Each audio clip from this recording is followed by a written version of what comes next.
Alright, and live. Day number 32. Welcome everyone. It's day number 32 of building and showing you how I built a business from zero. Now we pivoted a little bit in the last week.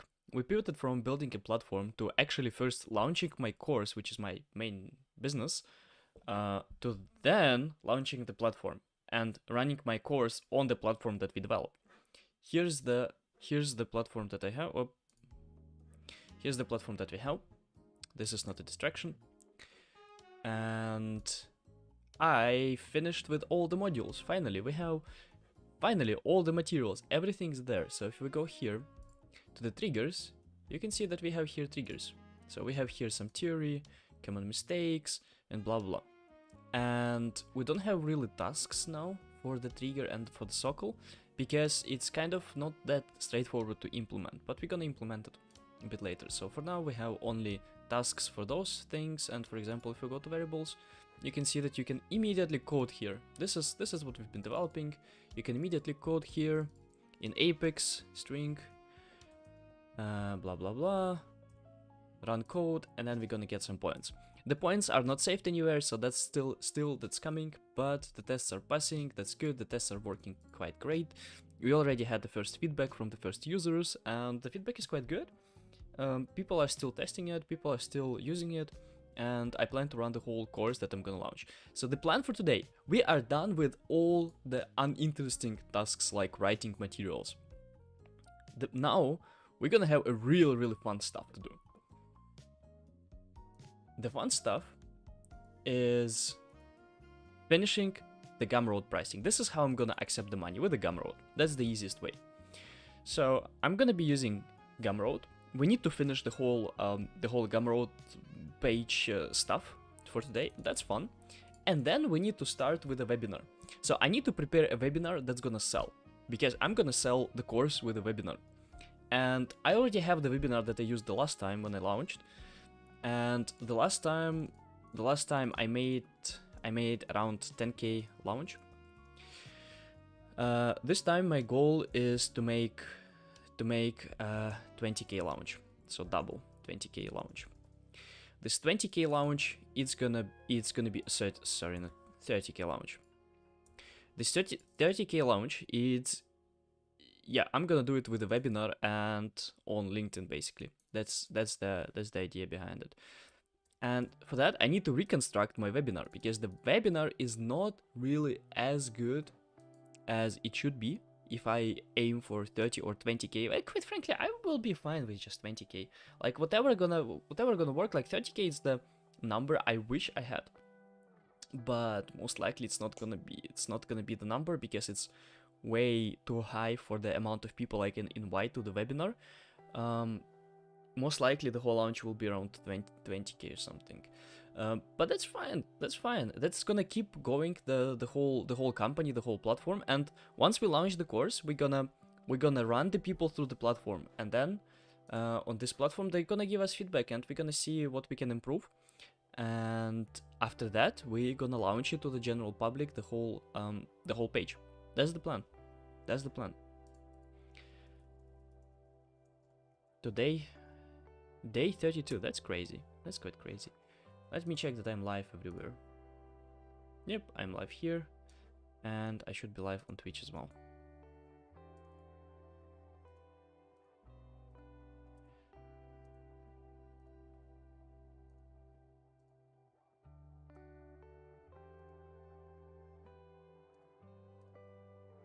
Yep, live everywhere. Nice. Yes, so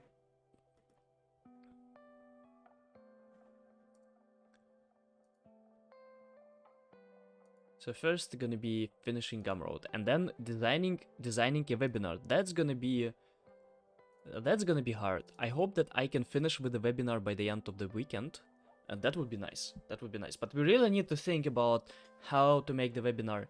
I see a lot of mistakes that I've made the last time, and I'm gonna try not to repeat those mistakes. I was unprepared for the last time. I didn't practice the webinar, I didn't think about the structure. I just basically have put everything I know about learning how to code into this webinar and just was throwing away, and then at the end I was like, so if you wanna buy here a course, I have one if you want. Yeah, it was terrible. I'm not gonna repeat the mistakes. And as always, here my coffee. So we're gonna watch a lot of YouTube videos today.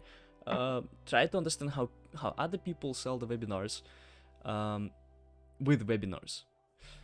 Try to understand what should be the structure, what to include, what not to include, and all of this. Maybe if we are lucky, we can find a few examples of people selling some kind of scammy stuff on the internet, and maybe we can get a little bit of inspiration from them as the plan. But first, Gumroad. So for the Gumroad, where are my products? Developer course, right? This one, developer course. If I click on it, it looks already fine, but I do need, so I have here 3 different, oh, you can't even see that. You can't even see that.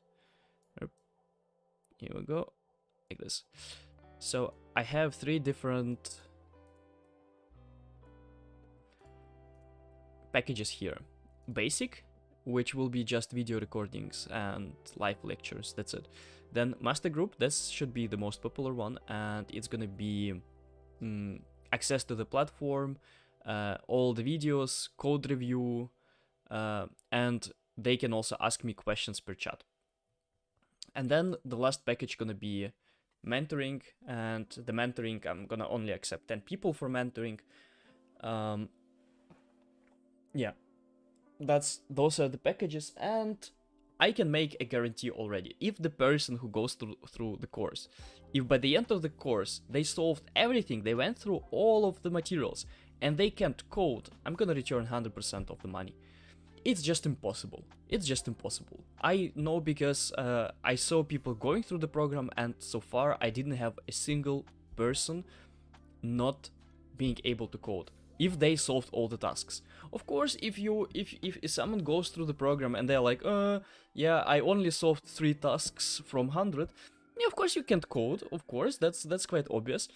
But if you solve all the 100 tasks, and I have more than 100 tasks in the program, so if you solve more than 100 tasks in the course of 3 months, you watch all the recordings, you do all the tasks, there's no way you will not be able to program, to code. There's no way. There's no way. I guarantee that you will be able to code, and if not, I'm gonna return the money. I know it's not gonna happen. It has never happened. In my 2 years of teaching Apex, it has never happened that person that put in the time failed.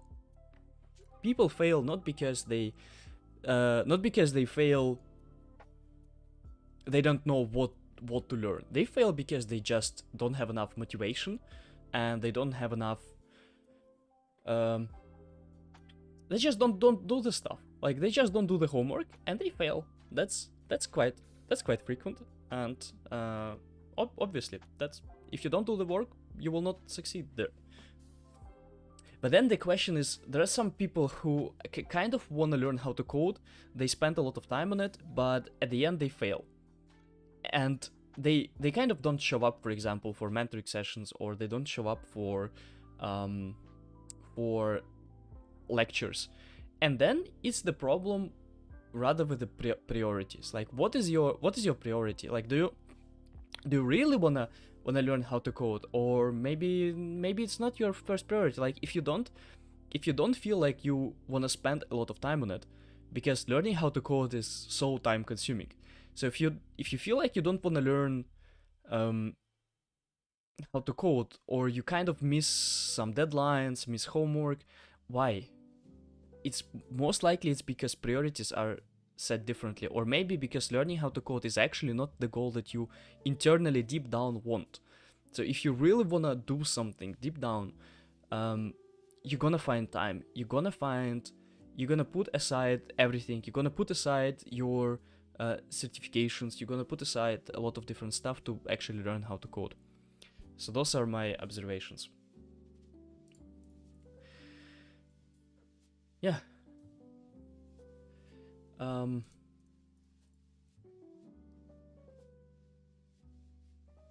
Okay, so what is missing here is the here the banner.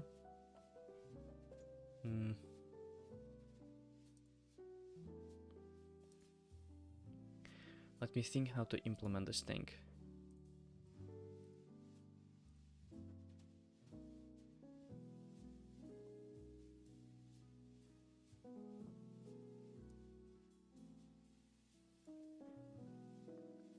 Okay, let's have a look what people, how they design banners. Gumroad. Discover. Let's search for programming.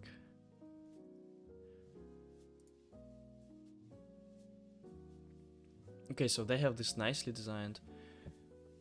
Let's see. So programming, let's say Python. Why? Wow, people sell assembly there. That's crazy. Okay, Python.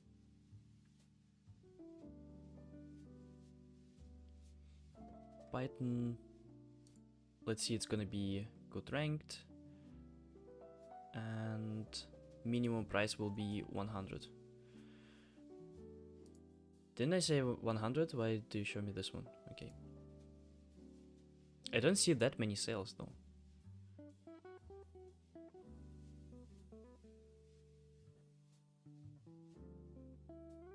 Let's remove the minimum price. Let's sort by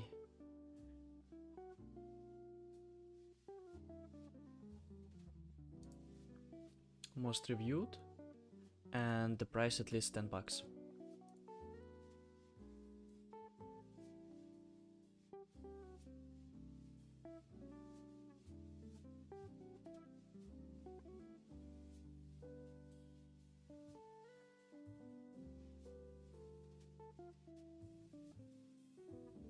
Okay, let's have a look at this one. 100 people bought it for 13. Oh well, the banner is not that great. Add to cart.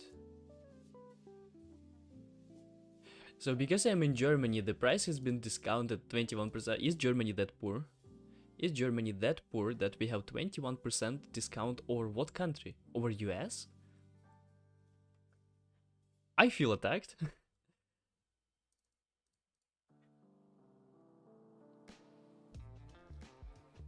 And by the way, I'm not gonna offer this purchase parity discount for the course because it includes mentoring. So I'm not gonna, my mentoring fees, they should be the same for whatever region you buy.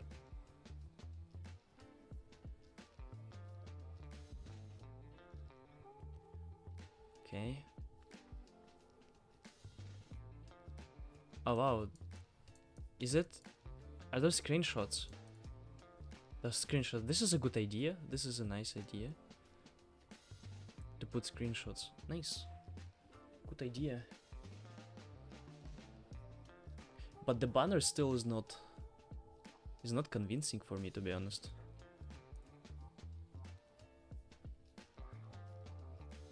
Okay, this is much better. This is much better.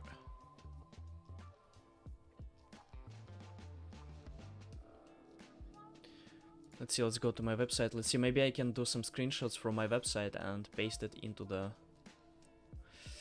banner. So where's my banner in Canva? Canva. Here, Gumroad. Hello, Cloud. Hi, welcome.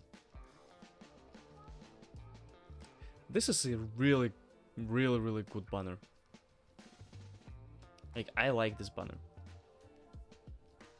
But it's not gonna work for my case.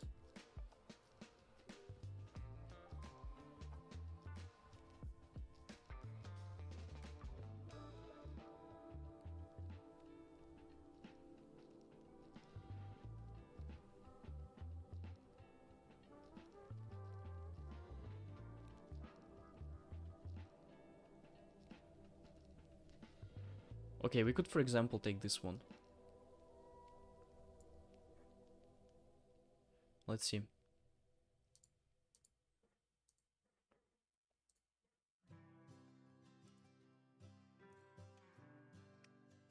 You can see how I make the thumbnails here.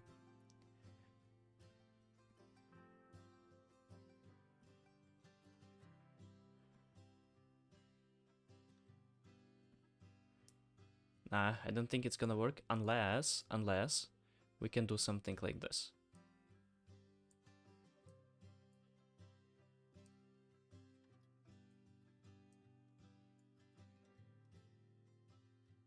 Yeah. Okay, but that's not really I don't think it's good for selling. Like this is good because it shows and it's really nice styling here.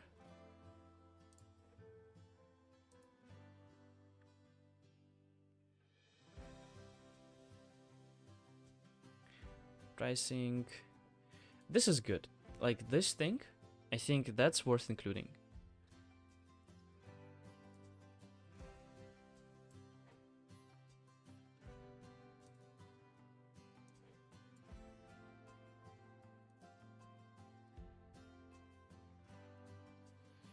But the question is the format of this thing the right one? It looks very strange here, right? Maybe we could do something like this.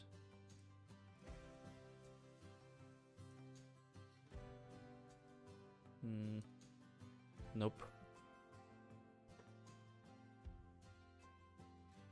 Damn, I wish I had something like this.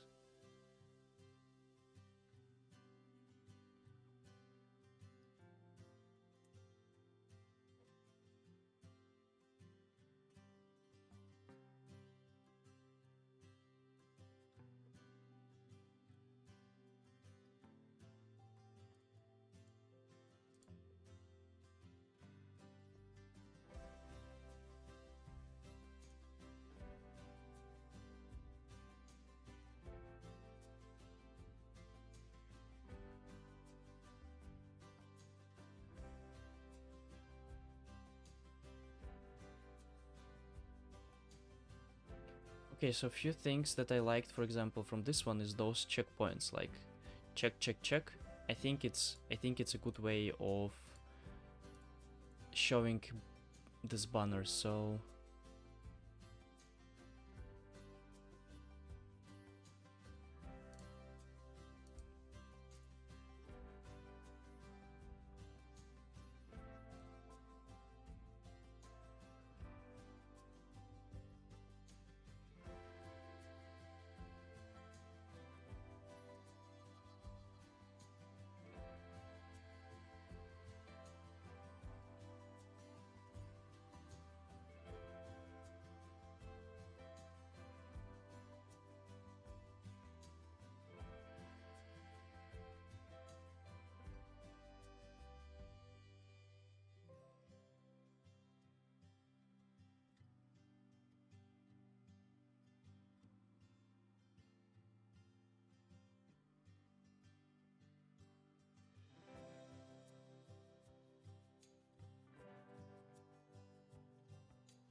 I think I have an idea.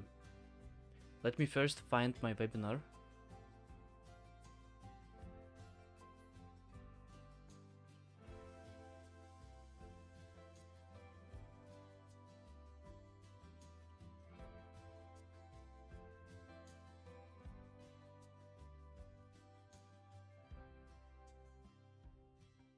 From admin to developer. That's my webinar that I have. And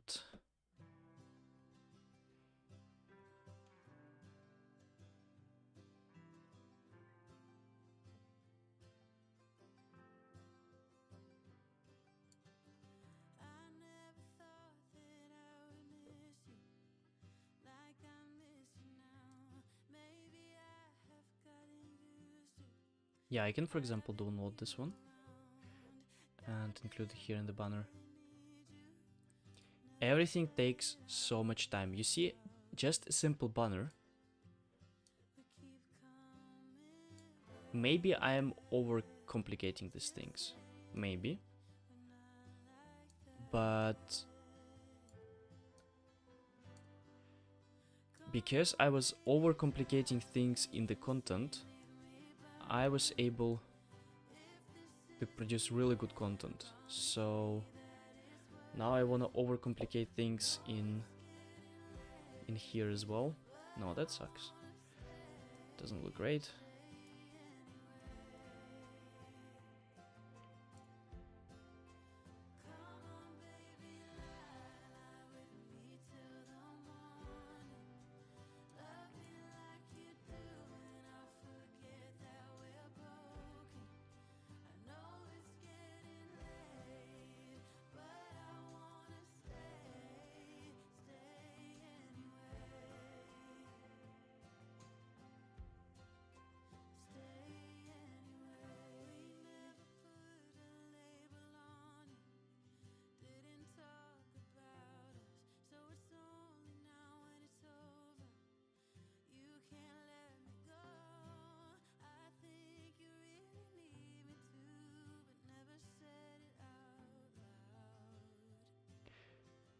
Thank you, thank you.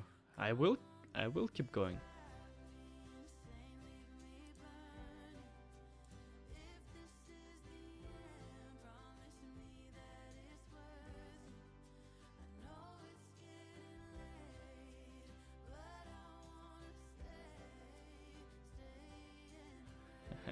Hi Illuminati, hi.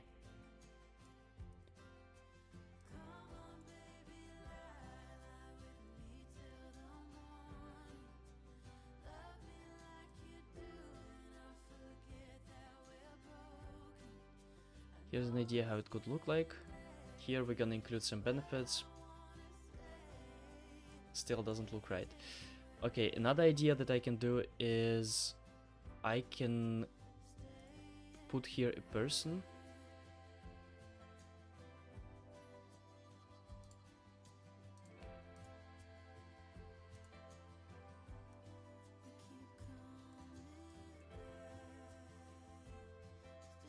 Let's see, graphics.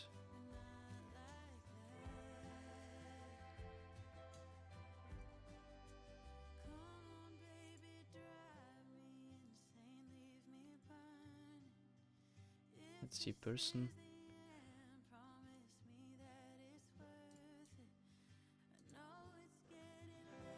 So I could put here a person and then put an arrow. And where's the arrow?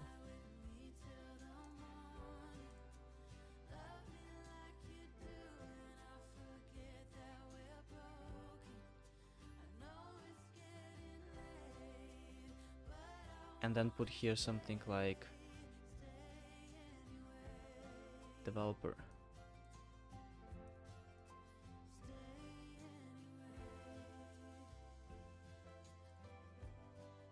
I think it's way better. We can also make it smaller here, and we can say something like no coding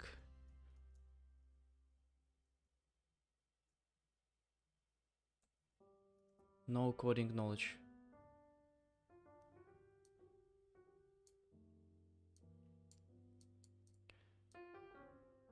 No coding knowledge, and then you become a developer. Does Java programming used in Salesforce development? No, Java is not used in Salesforce. Salesforce uses Apex.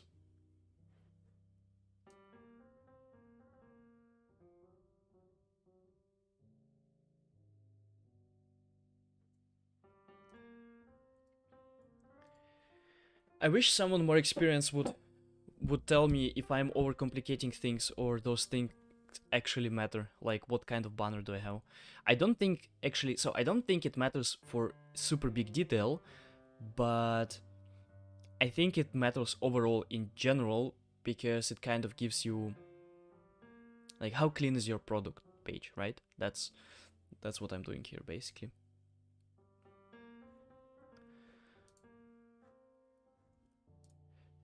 I also don't want to put this guy because he looks way too... I kind of want to put something not negative. I want to put something neutral.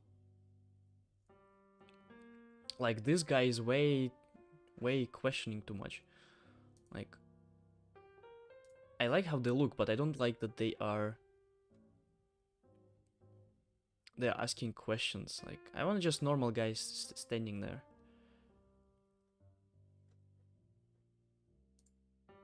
Or girl.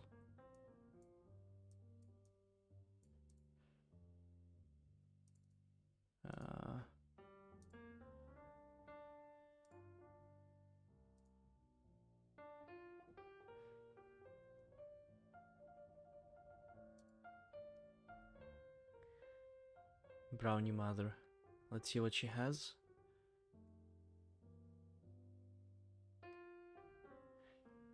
Yeah, something like this.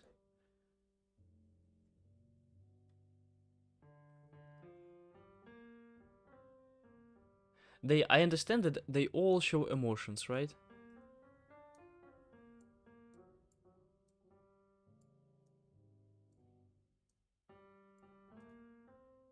Well, ideally, we would find... I know what would be perfect. Perfect would be if we could find one guy that looks the same, and then we could put them like this one.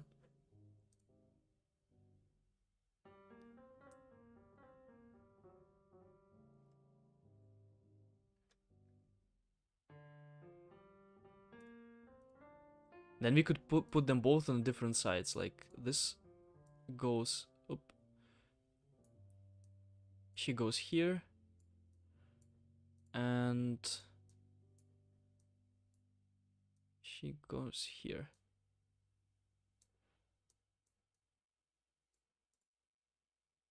That would be nice. And if it would be the same guy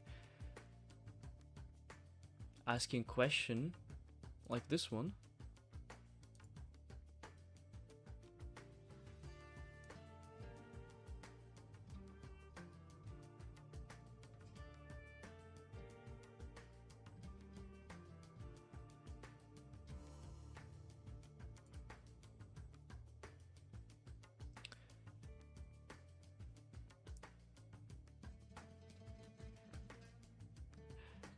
Girls are not interested in coding. Yeah, I mean, I'm also probably not, I don't know, I don't want to say it, but I'm most likely gonna include kind of guy there. Bad guy, no, what the hell.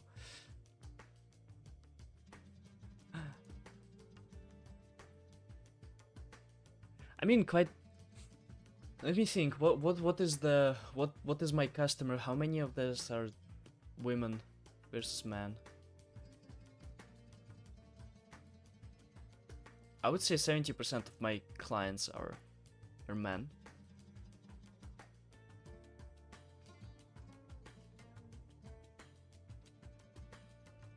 Or I would say rather 65 or something. 65. So there's quite a lot of women in, I don't know, taking my mentoring, so... What about this one? So, no coding knowledge? No coding knowledge? Developer. How about this transformation, huh?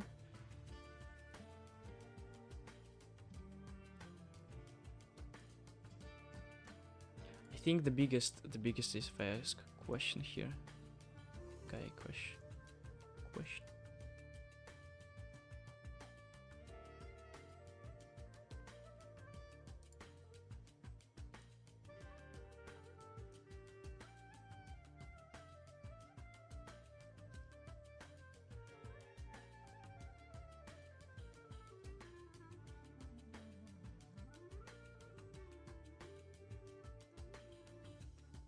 Here we go, I found.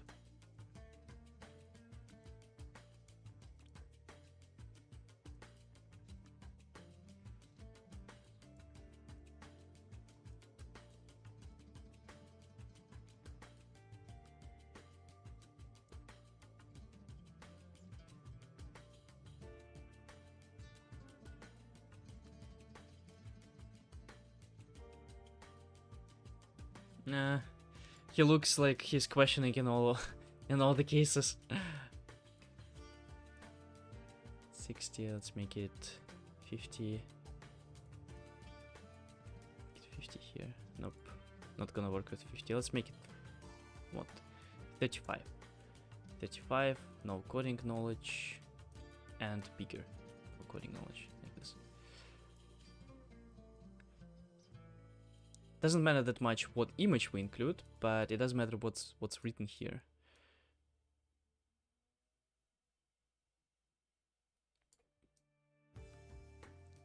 So that's 35, that's gonna be 35 as well.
Just do multiple decent versions, then test them A and B.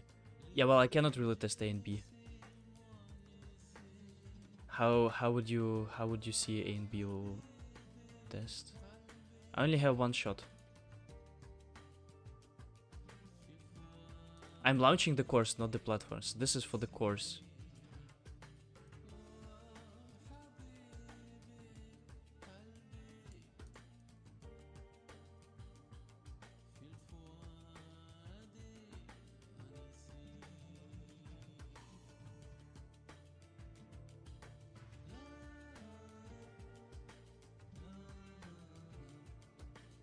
It's not bad.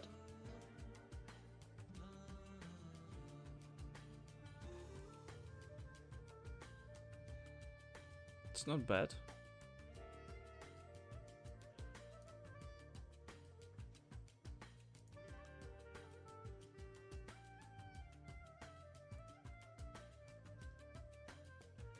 Question: what if I search here for an answer?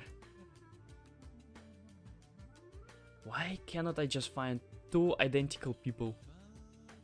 If you had one shot or one opportunity to seize everything you ever wanted, one more would capture, let it slip. No idea. It's very, so you're very philosophical today. And by the way, who wonders where I'm reading the chat, I'm not reading it out of my head, because I think more people watch it on YouTube. I stream both on Twitch and YouTube. Why can't I just find two people that are the same? Okay, two guys, two girls, whatever. Give me just two people that look the same, but the one is a little bit more troubled, and like this guy, but a little bit more troubled.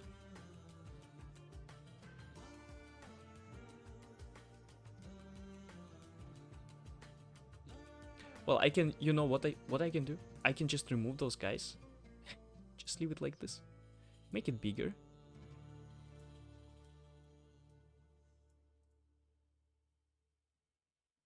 Like this.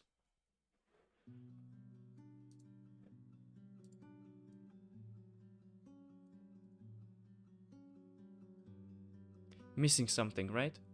It's not as nice as it was before.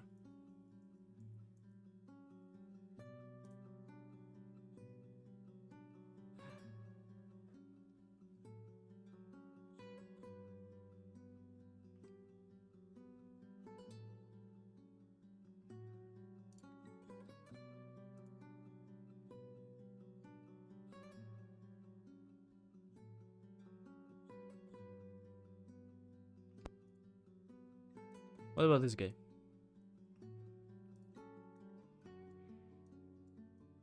No coding knowledge, you're like me, and then with coding knowledge, you're like yo. Yo.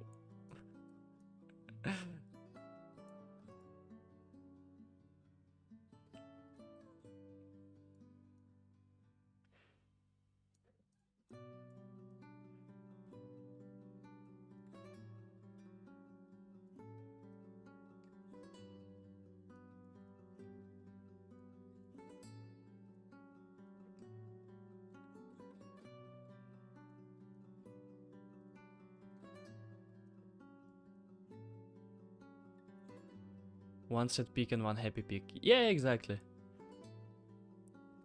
Not, I don't want to like super sad, so I don't want them cry, because if you don't have any coding knowledge, doesn't mean you cry or unhappy, right? But I would like to have something like you know, like someone is sitting like troubled a little bit, and then exactly the same person sitting in there like, oh wow, nice. But I think that's gonna like the change in expression. I think that's gonna do the job. The only thing that I don't like this sweater, like the sweater sucks. Do we have anyone who... Oh, here... Okay, so here I can modify it. This guy can modify... But do I have the same guy? Do I have the same guy? Oh, look at this. Can I modify this one? Yes, yes, yes, yes. I think I found it. I know they're not sad or something in this one, but the change of expression speaks for itself. Like, when you're gonna learn how to code with me, you're gonna be like this guy.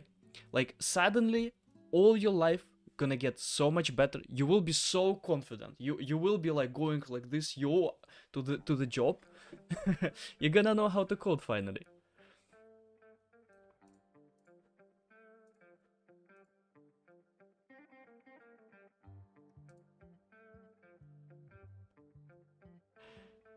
Hi, Krim.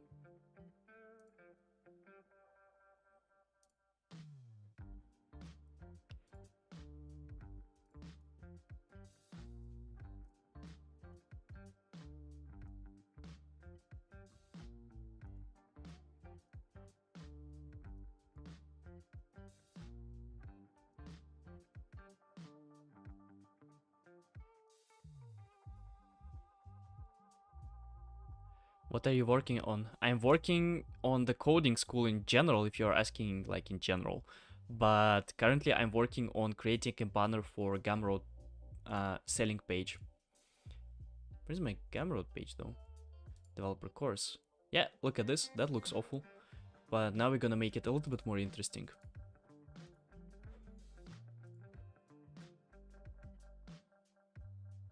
Now I only need to make them the same size.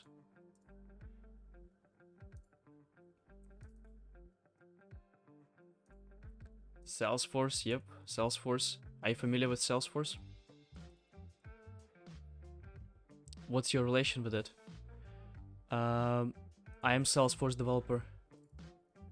I've been Salesforce developer for the last 4 years.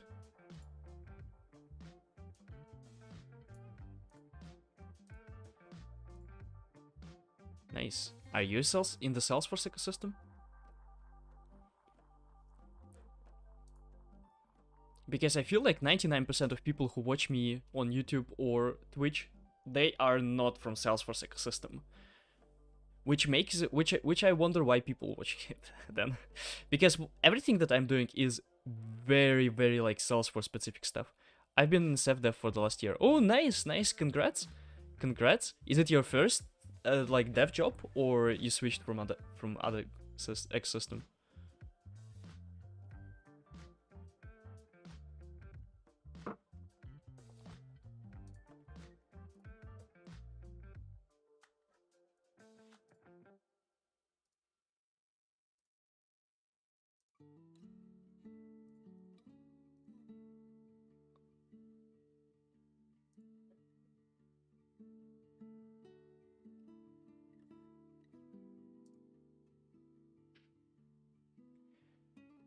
Do you need prior math knowledge to become a Salesforce developer? No, you don't need any math knowledge at all to become a developer. Any type of developer.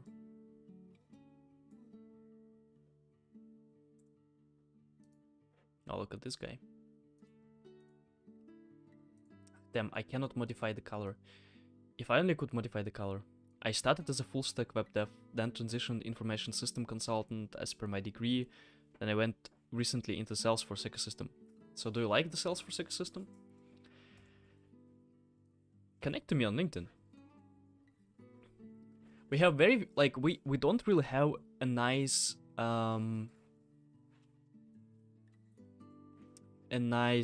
oops, this is not a distraction. We don't have a community of streaming or a lot of people watching streams in the Salesforce ecosystem, unfortunately. There are like 2 people who are streaming in Salesforce ecosystem, me and Tom. Really, like in the whole world, only 2 people streaming something about Salesforce. Imagine, in the whole world.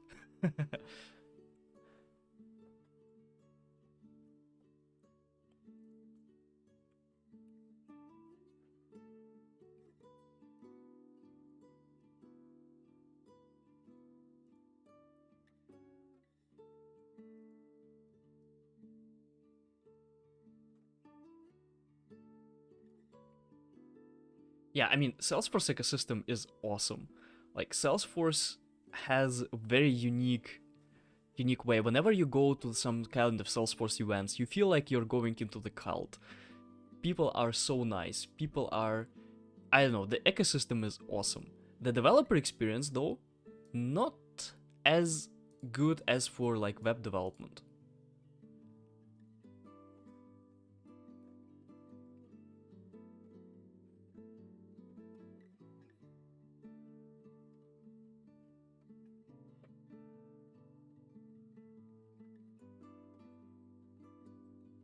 I need more of this guy. Is there more of this guy? Just 2 variations of him. And this one I cannot modify the style, damn it.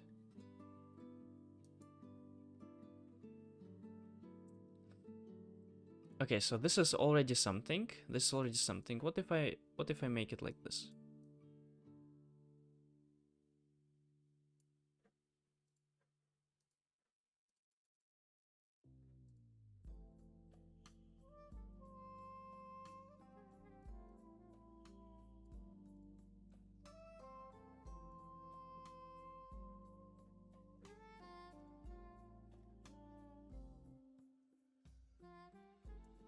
Nah, that's stupid.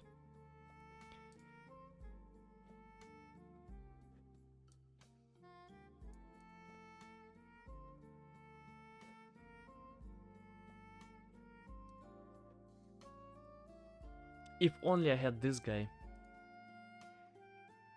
Because he looks quite the same as this one.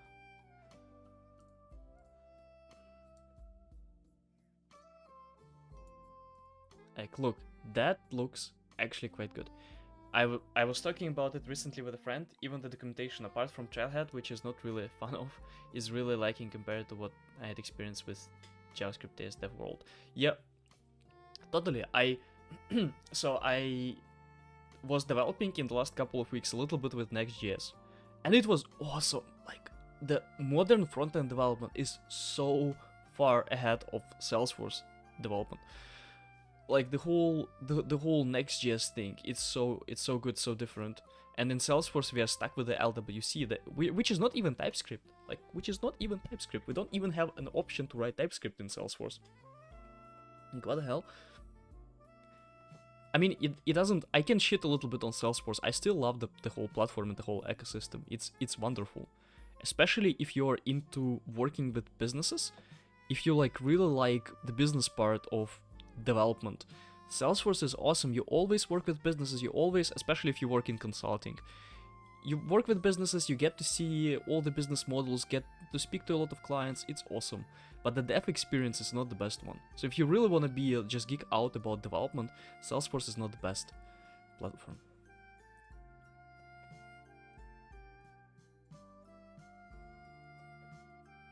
So for you, what I'm coding, it's gonna be super interesting for you. So, you know, in all the other ecosystem, like all the other ecosystems, you can basically go and learn from scratch, like Java, Python, JavaScript, whatever you want to learn.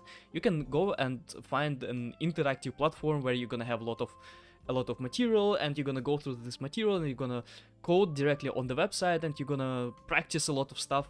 Now in Salesforce we have the Trailhead, but the Trailhead sucks, especially for people who are just joining the ecosystem and who don't know how to code. Like, if you don't know how to code, you won't be able to learn coding on Salesforce. So what people do instead, people go and learn coding on Java, learn coding on Python, and then go back to the Salesforce and relearn everything on Apex. This is what people do. And that sucks. And I'm gonna change it. So I'm developing here a platform where you go to this platform and you can write immediately here the tasks, blah blah blah, and it's gonna get checked and it's gonna give you immediately feedback. So this is the platform that I'm working on. And it's gonna be the first platform like this in the whole ecosystem. Like, no one has this platform so far. There are some programming courses, right? There's some programming courses. But the platform doesn't exist, and this platform should exist. It should exist. It's something that Trailhead or Salesforce itself should have created instead of Trailhead for people who want to go and become developers in Salesforce. But they didn't, so I'm fixing it instead of Salesforce. For dev people, Trailhead is very verbose. Yeah, it's like whenever you read Trailhead, it's like half of Trailhead is marketing, and you don't even have a place to read about real best practices. Like, they hide behind this marketing BS, and they don't really tell you like the real world stuff. At some point they do admit few things. Like, I think now if you go to Trailhead and try to learn future methods, they gonna finally write that future methods gonna be obsolete and you should not use future methods, you should rather use queuables. But a couple of years ago, it was basically just they didn't write it, and no one. That was a well-known best practice in the ecosystem to use queuables instead of futures, and they never wrote it on Trailhead. So unless you really worked with someone who told it to you, you would not have a best practice. And another thing, we don't even have best practices. Like, there's no such thing as a best practices in Salesforce. Like, what the hell? Like, they're not written down anywhere. They basically, in all the 4 companies that I've worked before, the 4 or 5, how many companies I worked? I don't know. Like, I worked in consulting, so I was working on a lot of different projects, so I don't remember how many companies I worked on. So in all of them, we had a different set of best practices, how to write Apex, how to write code. Like, what the hell? and you see, and the differences were not small. The difference were from naming till everything. Like, in all 4, the best practices were so different that I had to basically adjust my code style all the time. That is crazy. We don't have this in Salesforce. That's crazy. Yeah, like, for every feature there's a ton of different way to do it. Yes, exactly. There's a ton of way to do it, and the problem is that Salesforce doesn't tell you the right way. This is my biggest critic point on Salesforce. I don't know, official letter to Salesforce. Salesforce hides behind marketing, and it doesn't tell you the really best ways of implementing stuff. For example, they push on flows all the time. The whole marketing of Salesforce is whenever you can, use flows. This is totally not true. This is totally incorrect, and that's gonna mess up so many people. Why don't Salesforce is so good, like, the platform itself is good. Why don't they just talk normally? Like, don't hide behind the marketing for the development stuff. Do the marketing for other stuff, but we developers, we need real best practices. We want to implement the best code. We don't want to read through Trailhead, through the wall of marketing edited BS, and then decide and try to guess what is actual best practice. Like, we don't want to do it. I almost had a stroke recently setting up pre-tier for Apex with VS Codes, which should be default and well documented. I gave up on pre-tier for Apex. Like, I just gave up because you switch between project. Like, I worked in consultancy, and you switch between projects, and each project has a different style. So you switch between them, and you don't wanna mess up even if the style is not what you used to, but you don't want to go into the project with 100 different classes and then write only 1 or 2 classes in your own style. That's gonna mess up the style, right? So I just gave up on pre-tier at all. And people have stroke just setting up VS Code for Apex, actually. And the DevOps stuff. I don't know if you're doing any DevOps stuff on Salesforce, or maybe that's something that's only awaits you. That's gonna be... That's... By the way, if you wanna... I don't know if you heard about this course. This is the best introductory course for SFDX and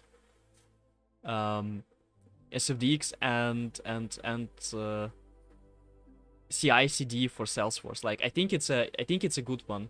So it's very like start. So I don't know if you're coming from, it's still like if you're a developer, that's still gonna be a nice course. Still a nice course. I recommend it all the time for people.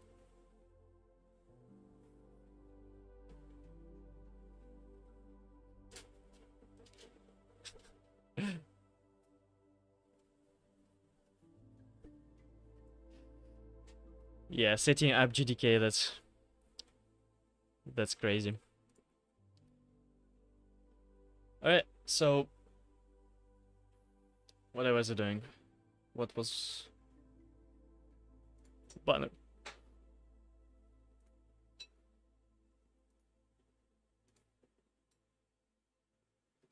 Is this good enough? Oh, I know how to make it better. I know how to make it better.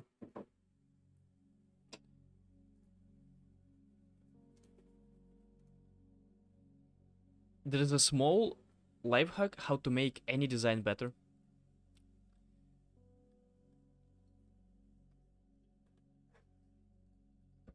Take this thing.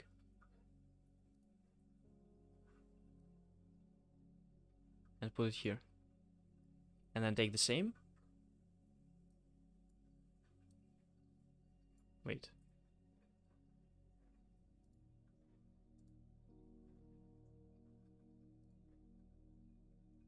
And put it here. And guess what? It looks better. It looks so much better. You know, I'm actually quite happy with this banner. 10x designer. Exactly. Let's see if we can change the color of this guy. Yeah, to this one. I think it's better. So that the color is the same. That's good.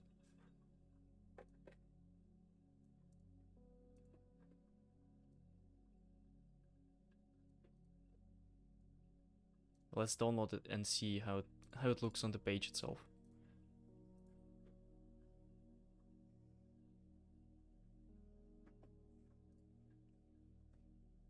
There's so much work in Salesforce ecosystem. So much work. We are so many years behind of other ecosystem. And not only in terms of this, I mean Salesforce itself, that's fine, but in terms of how many services you have in Salesforce. Like the service part is also not that developed. Let's see, cover, computer file. I hope it's gonna work with the size. I hate resizing in Canva. Look at this. Look at this.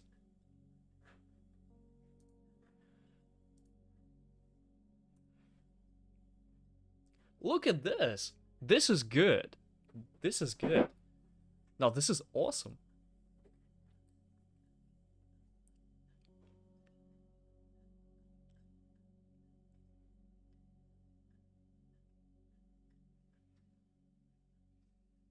This is awesome. Maybe I could move it up here and then move those guys.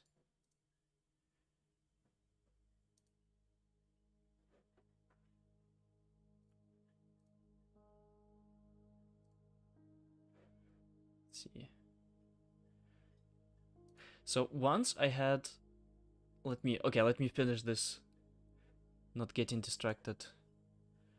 But then I'm gonna show you, when I was thinking about what business to build, I was kind of brainstorming what do we have in the Salesforce ecosystem.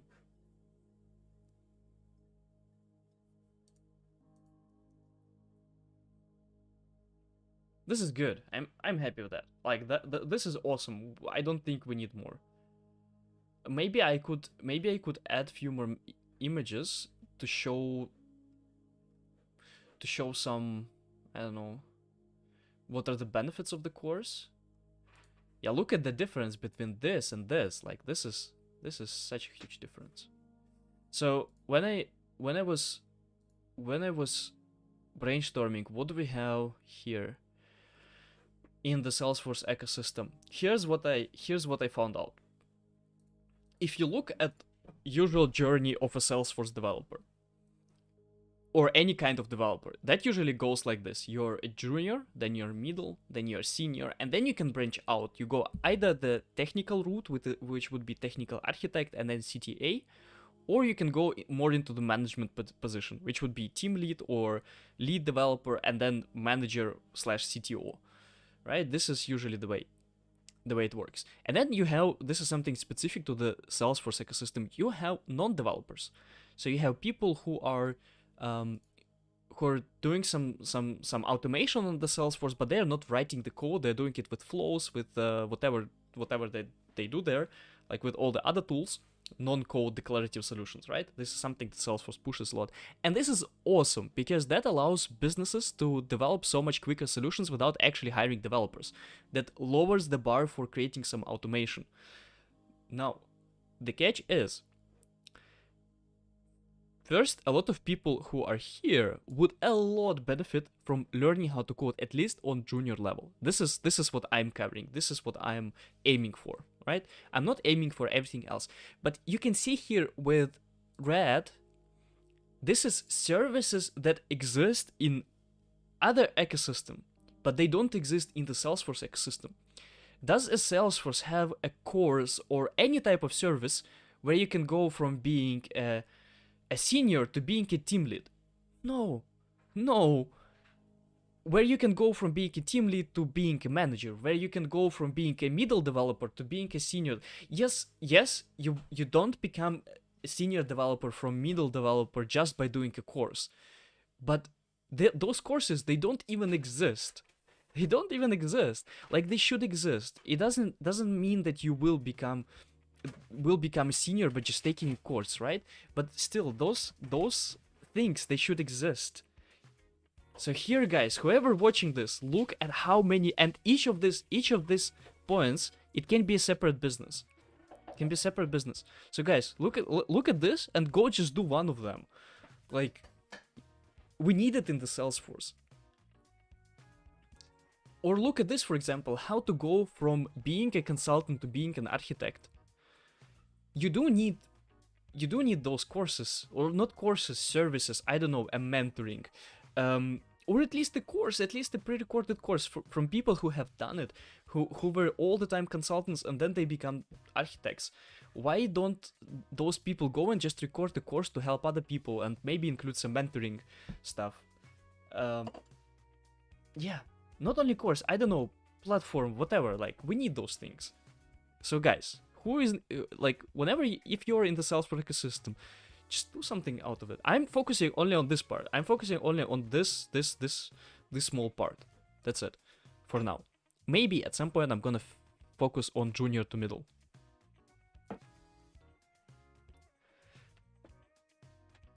We definitely need those things. I agree.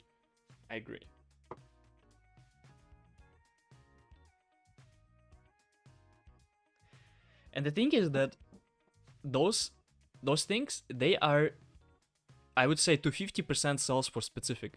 Like, the Salesforce industry is quite like, you cannot just take the things for developers in Java and apply them on Salesforce ecosystem. It needs to be Salesforce specific, that's the thing.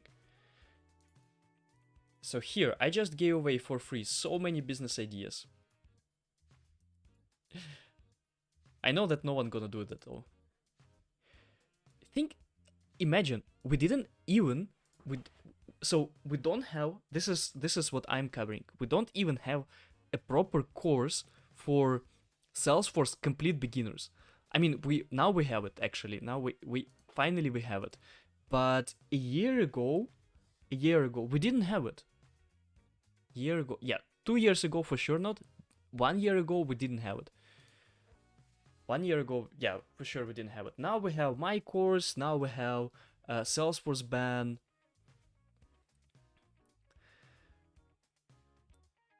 Middle and above, there's more meetings and meetings and actual fun coding, and that sucks. You mean that there are more meetings than coding for middle developers? I agree, because that's been my experience as well. As soon as you move, and this is a good sign, by the way. This is a good sign. So if you're a developer and you find yourself in a lot of meetings, that's a good sign, because it means that people need you. Like, the more people, the more senior you become, the more people need you. The more you get you get thrown into those meetings, because they cannot do the meetings without you, or they value your input into those meetings. So if you found yourself in a lot of meetings, not meaningless meetings, but if you find yourself in a lot of meetings, that's a good sign that you're actually progressing very well through your career. And at some point, from middle to senior, you will end up having even more meetings, right? I mean, I can't really speak about seniors, because I don't see myself as a senior developer, but I think I could get the title as senior developer. Like, the title of who is a senior is really, really vague. Like, you can call yourself a senior. And I got a job offer for senior developer, but I decided to go for just developer, because I like the company more. So it's kind of like, it's very like, just get the title of senior developer doesn't mean there's no like certification for become a senior something.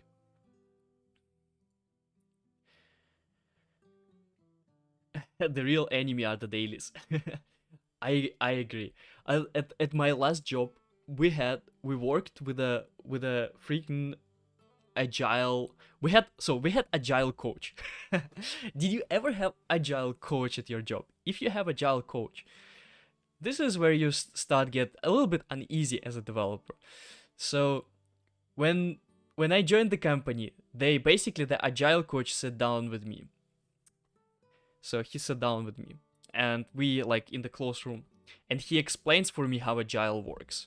He explains to me, hey, look at this. Like, here, like, come closer. Here's some knowledge for you. Like, waterfall sucks. We're gonna be agile.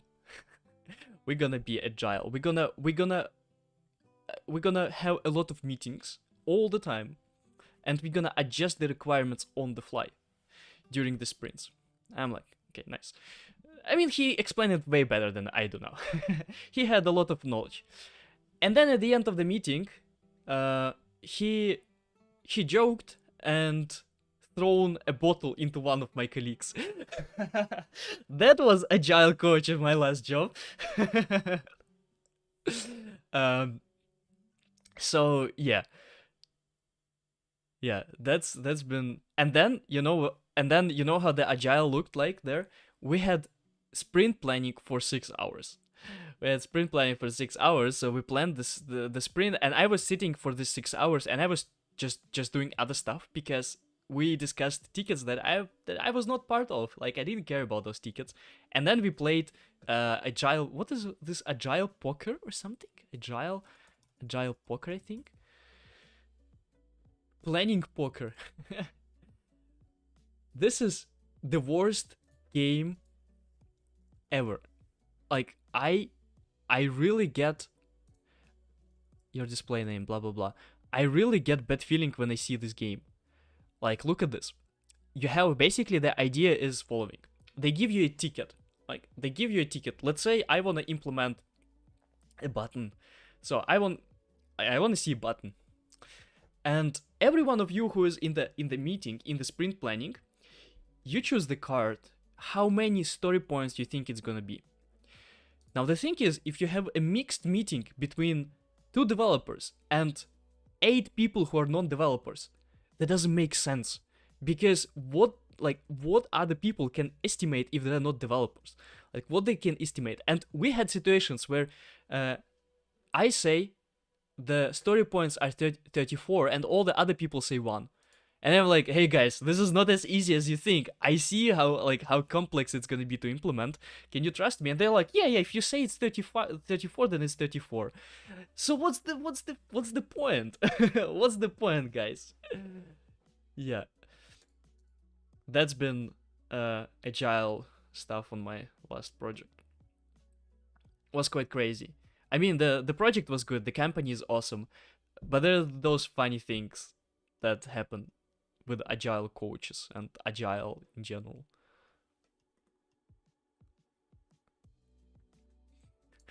Agile, quite literally. It's only for devs. No, it's not only for devs, it's also for consultants.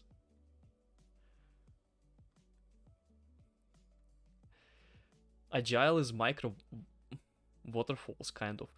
Yeah, I see what you mean. I see what you mean. I mean, this meeting stuff on when I was a developer, that sucked so much. What is your usual streaming agenda? I usually stream around, like, if you're in Europe, I stream, for me it's 10. I stream from 10 till like 15 sometimes till 1. Something in this. But yeah, join. I'm happy. I will be your agile babysitter.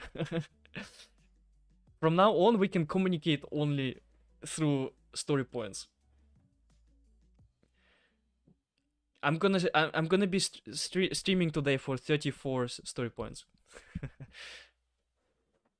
If I ever get on Twitch the points, so on Twitch you can kind of earn the points while you're watching, I'm gonna make it in story points. Yeah, you too. Have a nice day.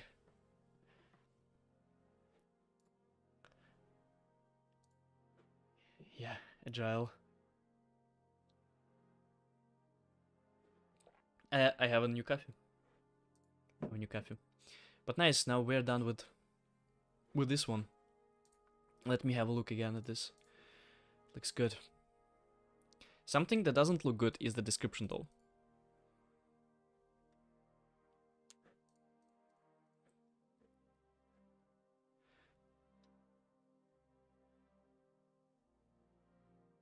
If you go through the whole program and still can't code, we will refund 100% of the money. I will refund, not we. Who is we? I will refund.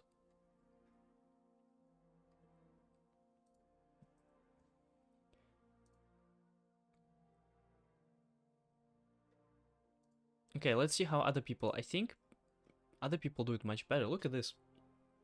That looks way better than mine.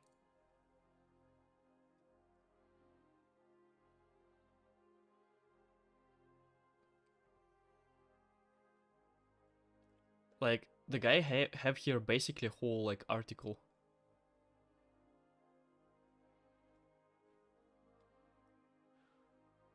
Look at this. He just did it in Canva. Like, you can clearly see that the text is not even aligned here to...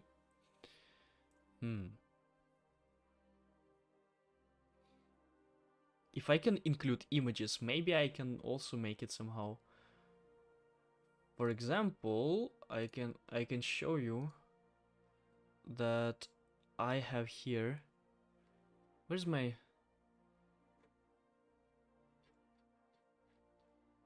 Yeah, here, admin to developer.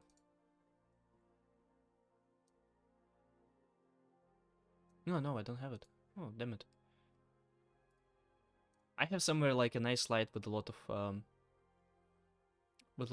good rankings.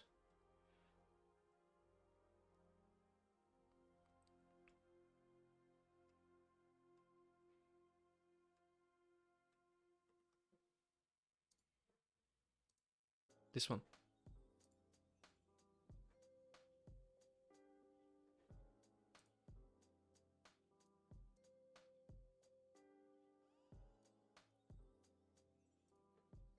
Let me include it. I think it's a good selling point.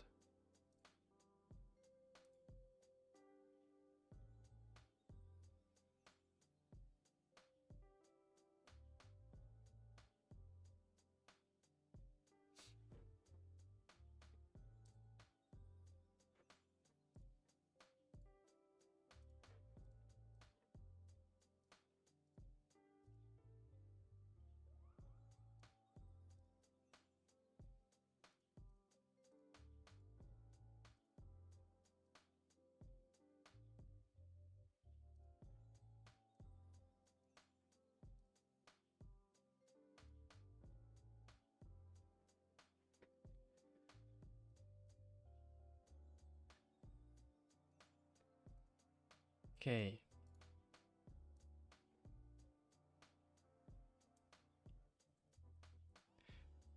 You know what? Let me do a very short break, and then I'm gonna be back. So coffee break, 12:00, 12:05. Not super long.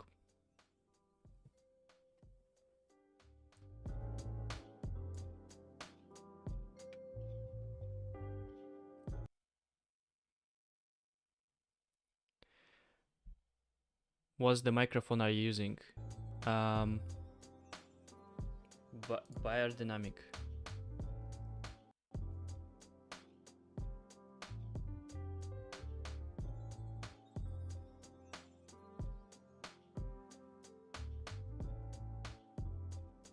This one.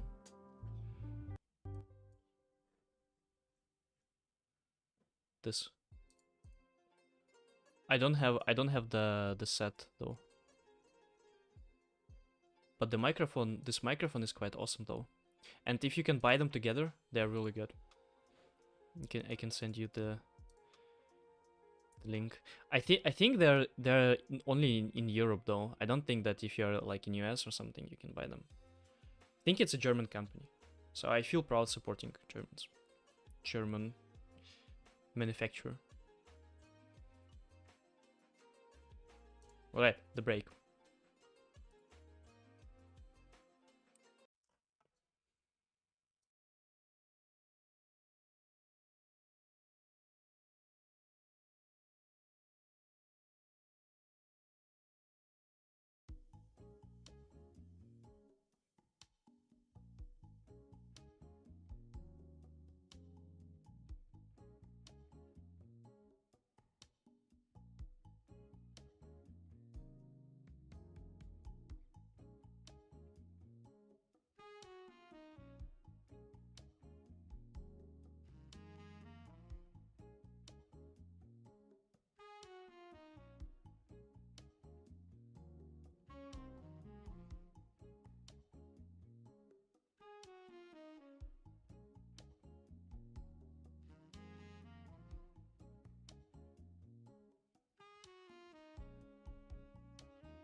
Alright, what's up? I'm back.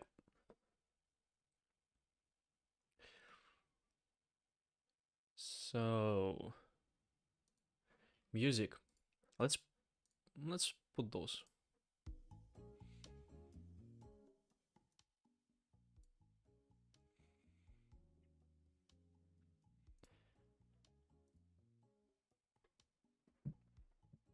Okay. So I think we're close. We're close to finishing the Gumroad description. I mean, that's kind of important step because if we don't have a good description, it's basically landing page, second landing page. Now, one thing that I should include is that I'm gonna include there my Calendly link, because the idea is, and this is something also that I should work on. So where's my website? This is my website, right? And the idea is when people scroll down, they have here two options: the master group and the basic. They can immediately buy, so they can click on the purchase, and they just immediately navigate to the Gumroad. For the mentoring part, I would kind of want to speak to the people who take the mentoring. I don't want the people just go and buy the mentoring without kind of speaking before to them, because mentoring is not for everyone, and sometimes people think that they need mentoring, but they don't. And in general, it's high ticket stuff here, so it's better to, like, it converts better if you speak with people. That's my one concern. Another concern, and I need to implement it. I don't know how to implement it. Like the guys who implemented for me this part, it's just as a pop-up here. Maybe I'm gonna need to speak back to the company that implemented for me this. So I'm gonna include here the Calendly link. Let's turn it off. Turn it off and turn on.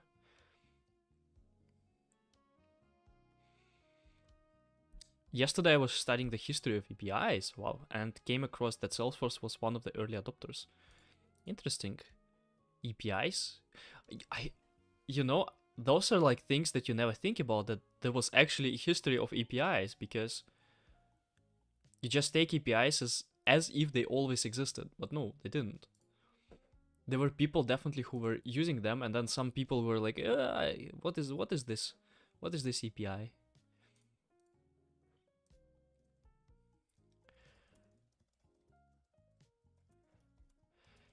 If you want to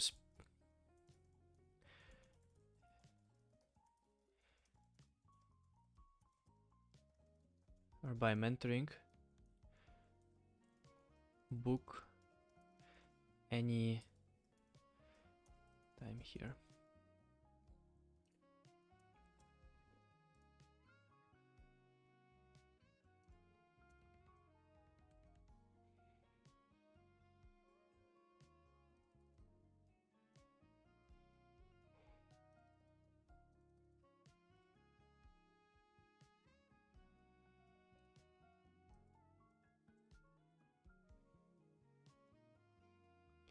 Well, actually, what we could do is to make here different, like basic and then better description.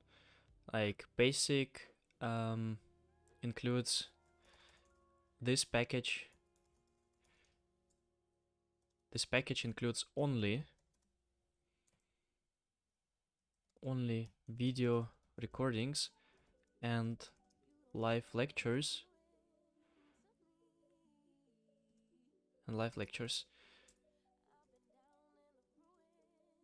It doesn't include tasks, and is a good way to see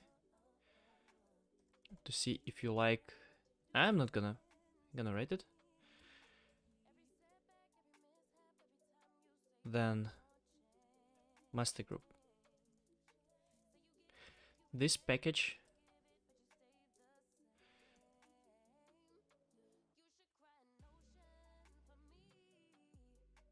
how do I say it? So I like this package that works for the most people. Like that's the best package for the most people. Most likely what you want. It's a typical, it includes 12-week live 12-week live cohort, 100 plus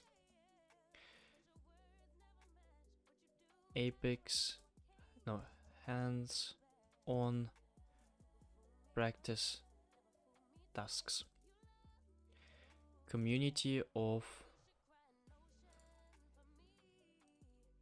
like-minded people, chat support with the mentor,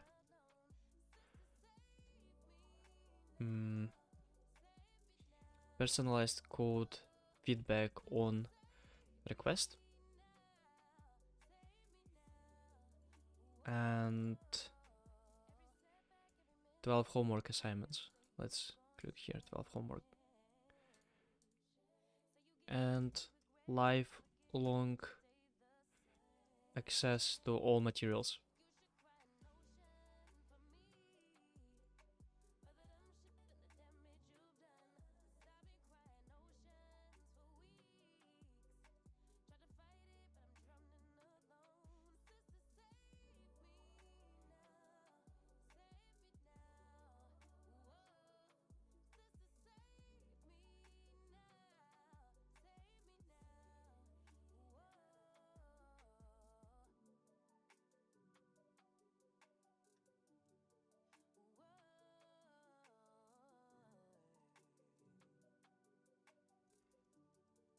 Mentoring.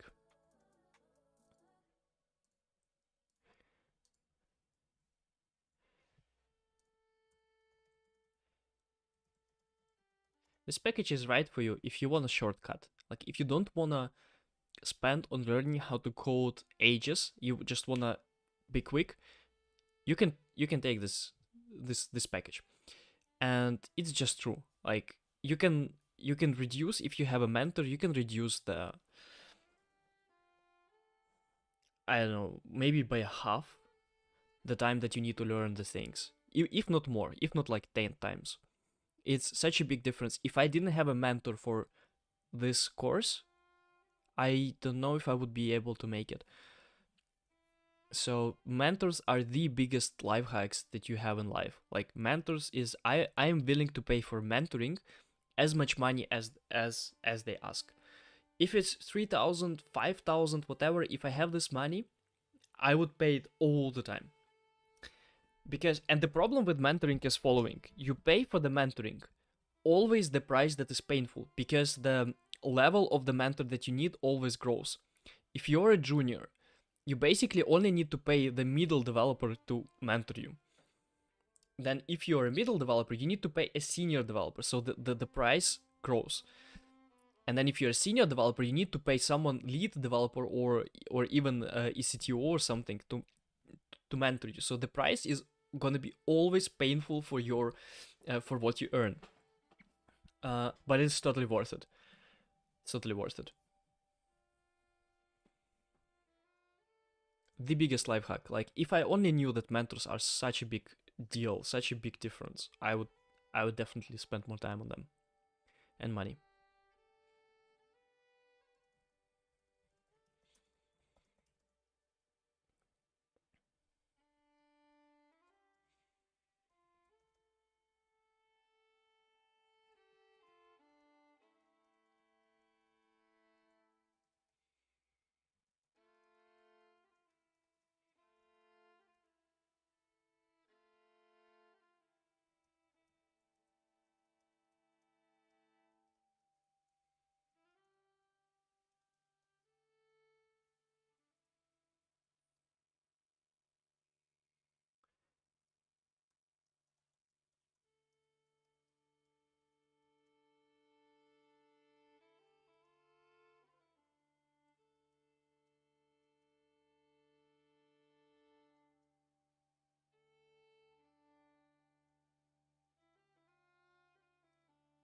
It includes everything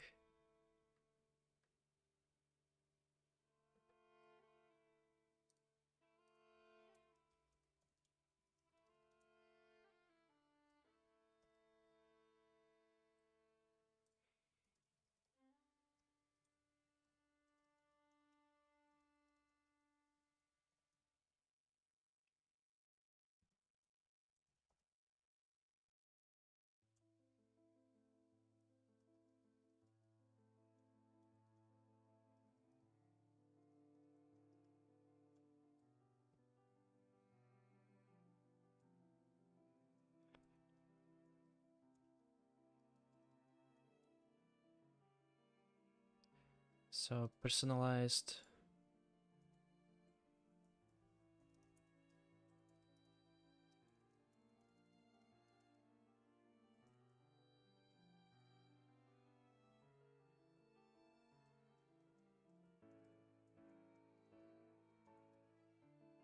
Personalized step-by-step plan on how to learn Salesforce development.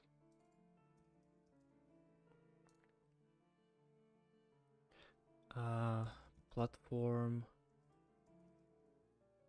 developer 1 preparation.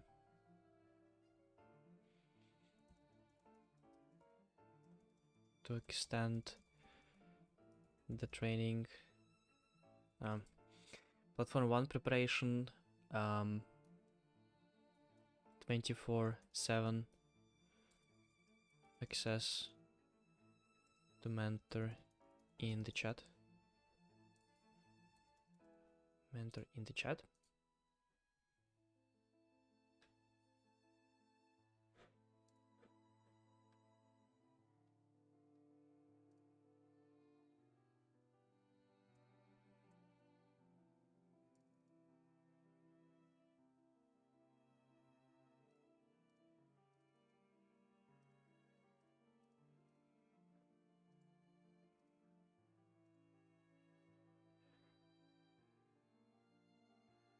Okay, I think we need to make a little bit more styling.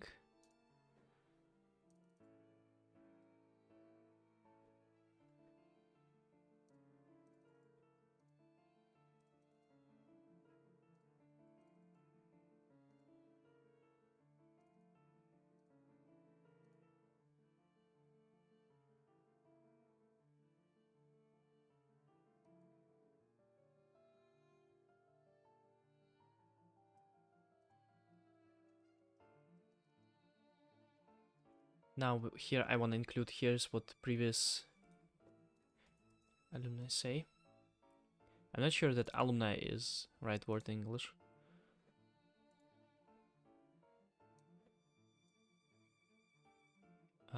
Nope, that's not it. Again, that's not it. Second one. Wait.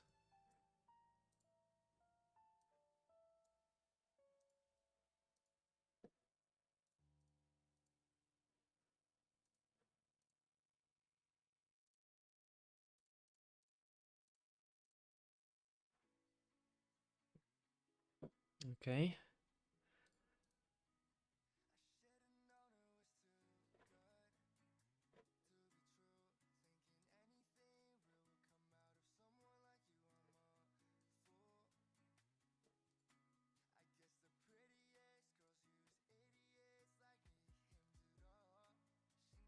Alright, okay. Let's see.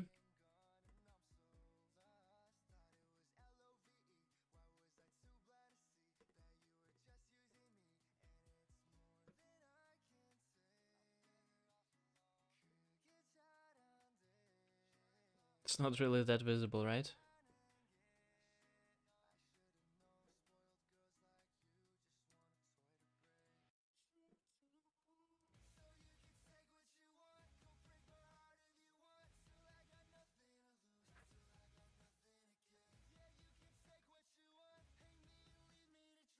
Let me make it copy and let me make it more visible.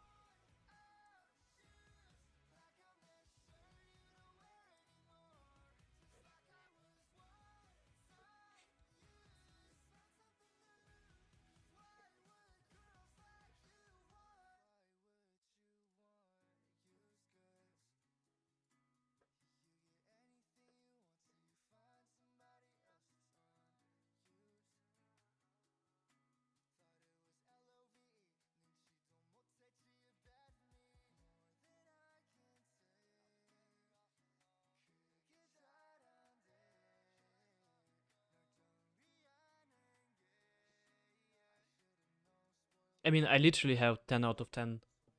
All the students that took the course. So I think I have less for those people. I think someone put 9. for the last course, but for those people who are here, all of them said 10 out of 10, which is always flattering.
Okay, so Ruby is good.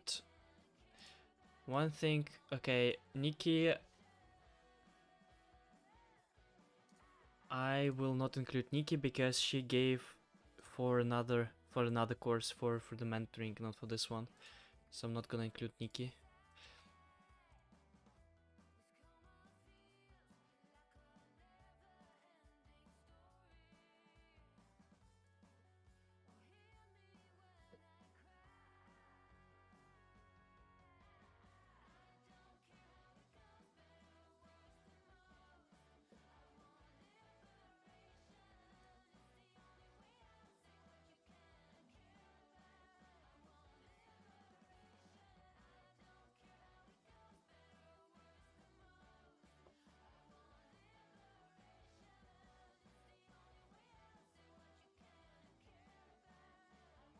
Like Ruby, so this is one of my best students.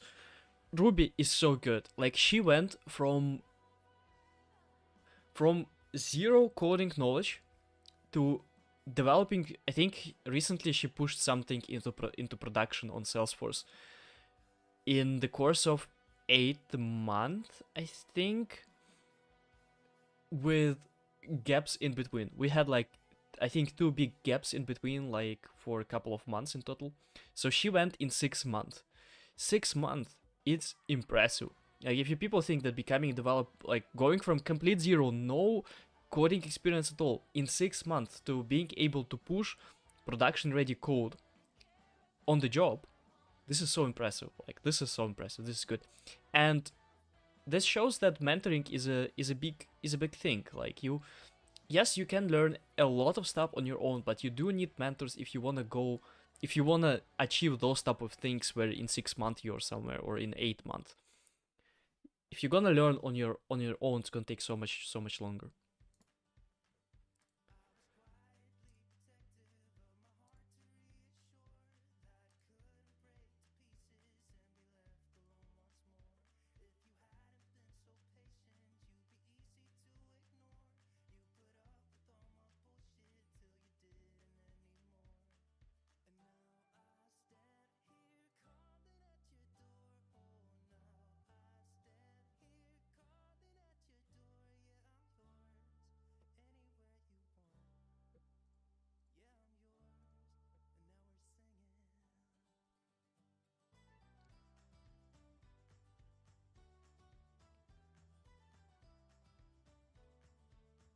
Okay, so we have different images. Now let's see if I can upload them one by one.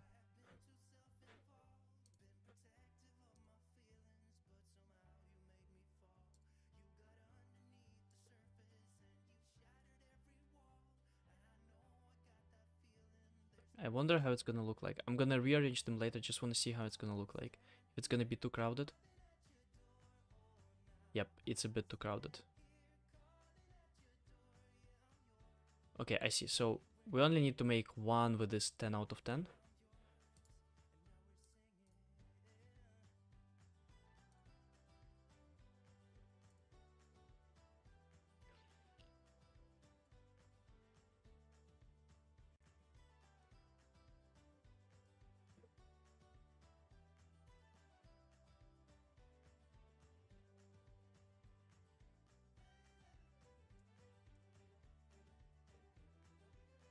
Okay, so that's gonna be the first one.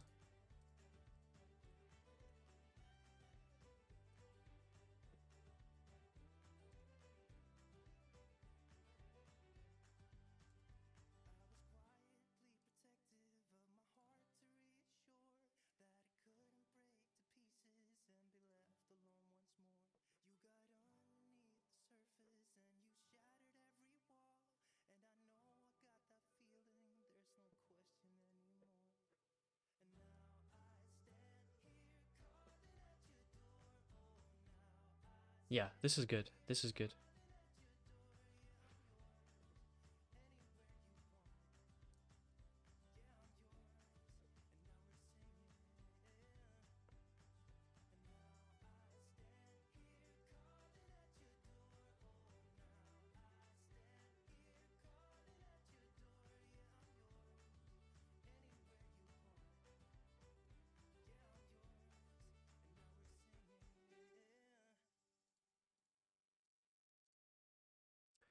Hey,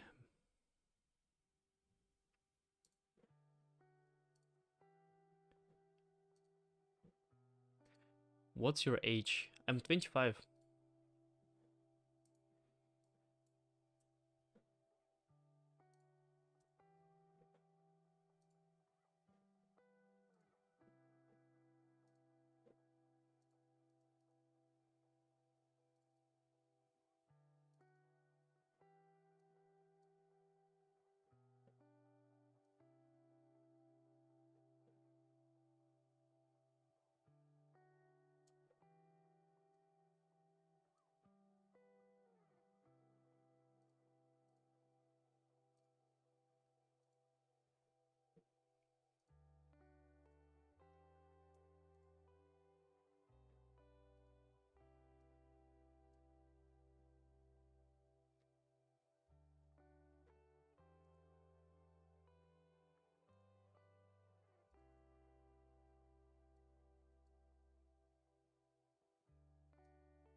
Okay.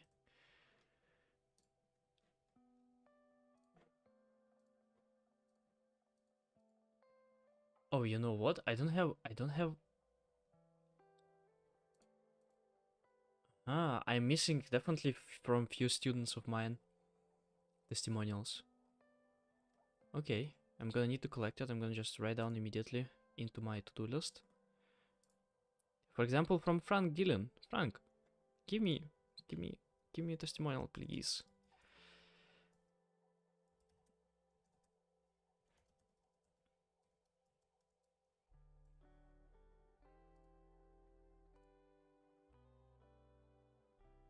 What is the difference between local repository and working repository? And if you're here for learning how to code, you're in the wrong place. You're very in the wrong place. I am developing here business, not teach how to code. I mean, I do teach, okay, I do teach how to code in my course, but currently that's, don't do it, I don't do it on the streams, at least not now. Maybe at some point I'm gonna do a stream about the Git, for example. Um,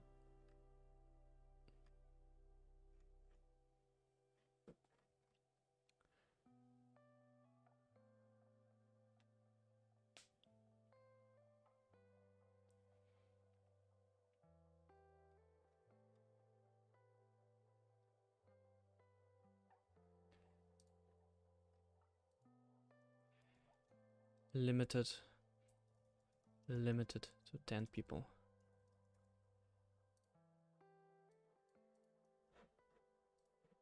Save changes. I think it looks awesome. Like, I don't even see what else could I modify.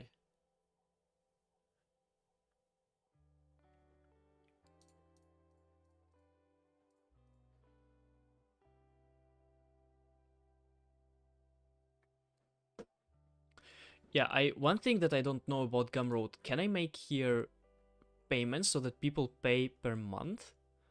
Like, I know that here I have different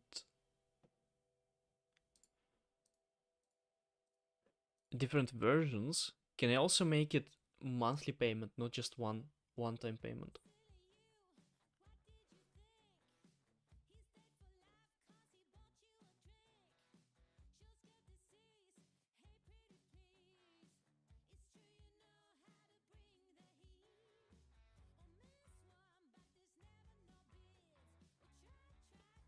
I can say for mentoring, like this, book a call.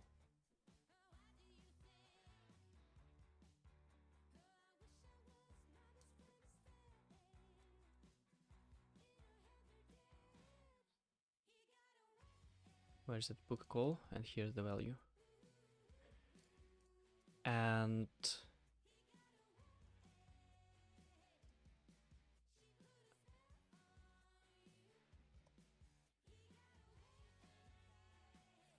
monthly payments, and then I'm gonna put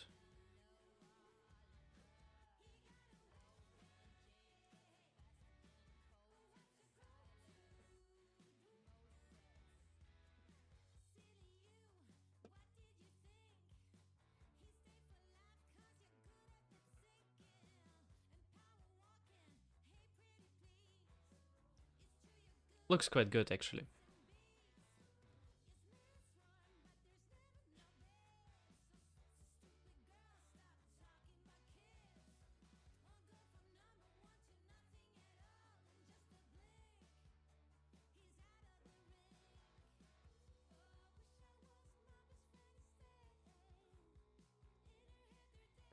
If you solve all tasks, watch all videos, and still can't code, I will refund 100%.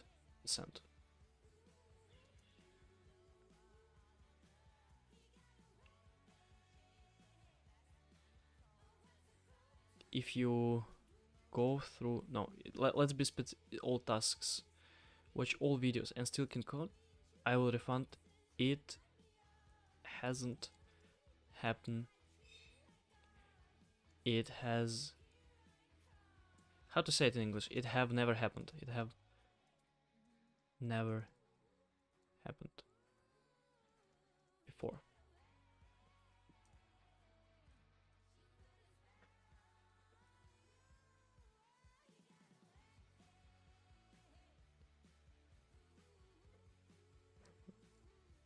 Let's ask ChatGPT to check the grammar.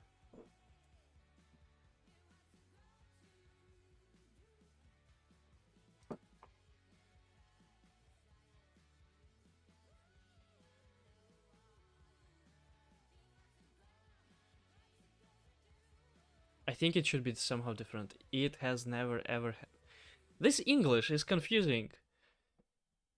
And still can code, I will refund her. It has never happened before. It has never happened before.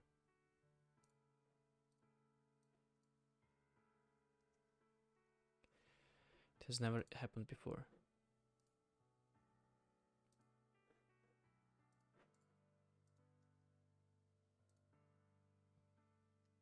Nice.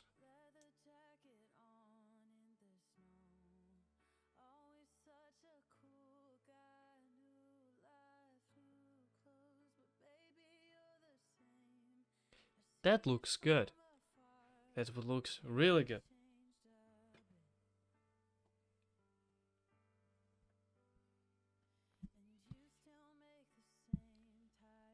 Anyone sees anything that could be adjusted?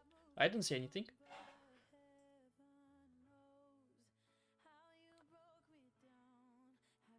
I mean, the last thing that can be like I also need to create the monthly payments. This is a big thing. So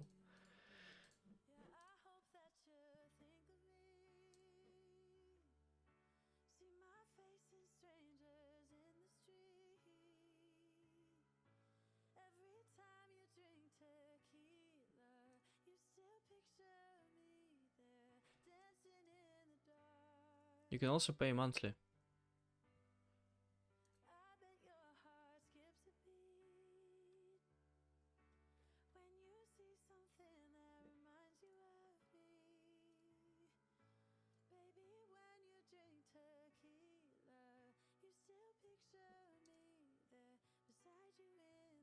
It's 250.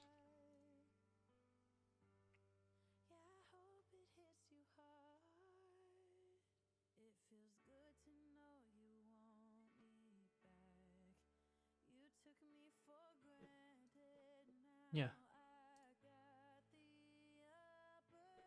And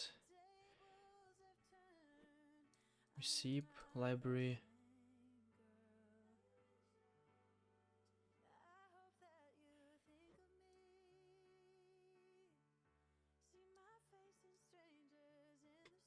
Okay, and here one the. Oh, you know what we didn't write on the banner here? When we are starting, the start date. The start date is not there. Start date.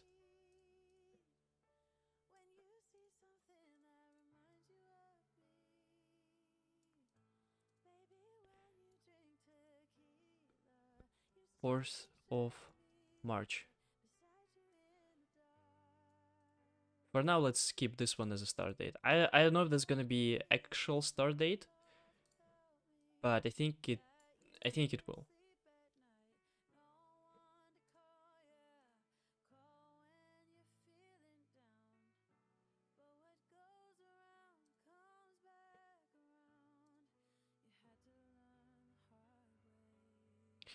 Here is your invitation link to the Slack community. I actually thought about making a Discord server instead of Slack. But I don't know. Oops.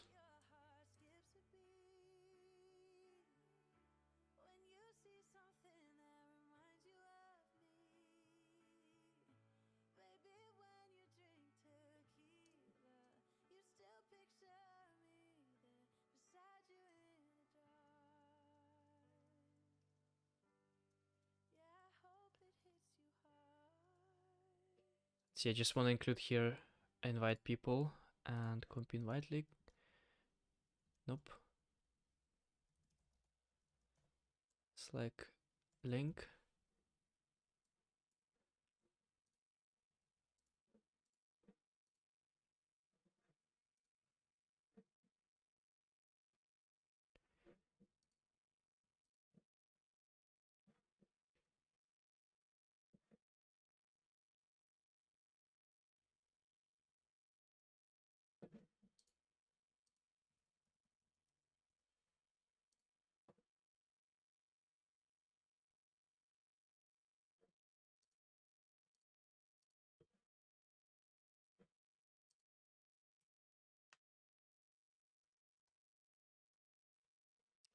Okay, looks like the payment. So just one of my student messaged that the payment got declined from this platform. Damn, this is not good. This is not good. Because it means that I might not have the platform that is able to accept the payments. Ugh, nothing is easy. Nothing can go smooth. Nothing. Like, I cannot start a business in Germany because I just have a wrong passport. Like, I've been sitting in Germany for 5 months without being able to accept any money at all from anyone. Because you're not allowed to start a business. You have to go through a long process. and maybe at some point they're gonna allow you to start business. So I cannot use PayPal, I cannot use Stripe, I cannot use Gumroad, I cannot use any of the payment systems. So I cannot launch the course. Like, that sucks so much. And I thought I found a way. I thought I found a way with this platform. I tested out and it worked for some students, but now one of the students write me and says that it doesn't work. And if it doesn't work, it sucks, because it means that I still have the same problem, that I cannot accept the damn payments. Like, Germany makes me so sick. Like, come on, Germany. Just give me, I just want to be able to accept payments. That's it. Just one thing. Just want to be able to take the money. That sucks. This is like, if you're born with the wrong passport, you basically have all the time the life putting you putting you, I don't know. Like, I just have Ukrainian passport. Just can I please just do business? Like, allow me to accept money. I'm even gonna pay the taxes. I'm not trying to do anything illegal. Just trying to accept money from people. Like, what the hell? Like, why? Because I was born with the wrong passport, because I was born in another country, I just cannot do that. Like, why? I just want to be able to collect money. People, like, come on. That's like, literally every option is just banned for me. Like everything. Like, I cannot use anything. The life is so much easier if you're born with Western passport. US, Australia, UK, EU passports, all of these passports, they give you such a big advantage in life. I have to fight to just be able to do a thing that people can do from start. Like, if you're German, if you have a German passport, you can just go and open account in the bank and that's it, and you're gonna be able to accept payments.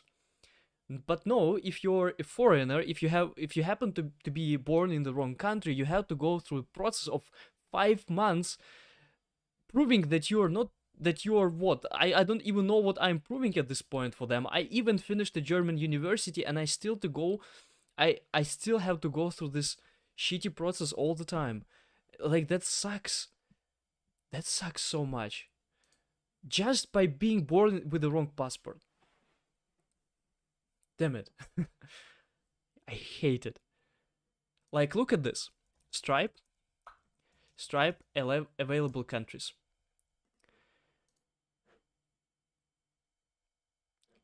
Accept payments from anywhere in the world. Ghana, Gibraltar, India. If you're born with Indian passport, you can use Stripe. Do you see here Ukraine? I don't, so I cannot do that. Germany. Now, Germany has Stripe access, of course, but for that I need to have a German visa. So Germany, give me the visa, and I'm gonna be able to accept. Like, even if you're in Nigeria, you still can accept it. But if you're, but if you're with the Ukrainian passport, you can't. The same for PayPal. PayPal Ukraine. I cannot use PayPal. A simple way to send money. But the thing is that this is only for PayPal that is not business related. Like, you can, as a just people to people, you can send money each other, but if you're if you want to set it up or getting paid as a business, you can't. You just can't. And all the payment systems that you know, what is I think Wise or something, Wise transfer countries.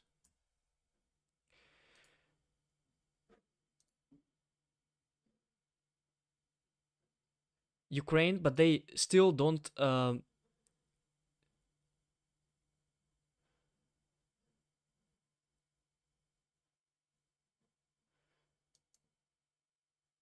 Yeah, you can send to the personal cards. So you still cannot send anything business related. Like, every single option that I try is just not available for me, and it takes forever. I've been waiting for my visa for 5 months. Like, imagine I cannot do any type of business for the last 5 months. Like, that sucks. I hate it so much. I don't know. Ah.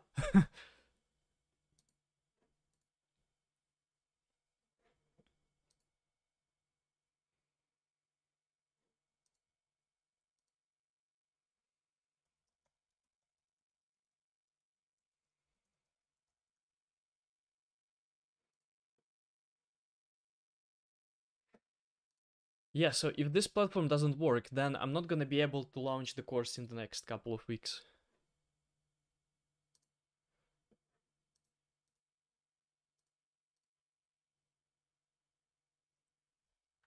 Which sucks.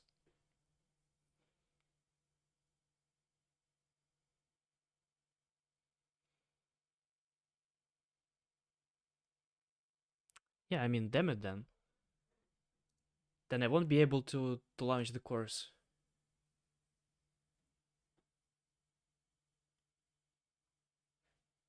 Let's see, I just need to make sure that I don't run out of money.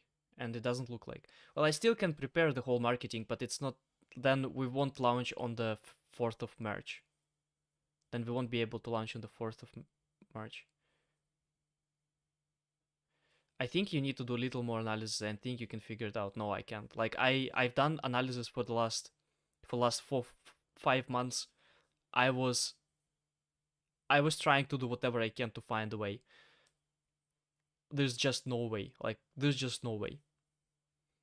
For any other system, like whenever you have you have a you need some kind of registration from the same country. So if you have a foreigner passport, you need for all of them you need some kind of confirmation, like how are you registering. You cannot just go. So let's say I cannot just sit here and go to UK and register a business in UK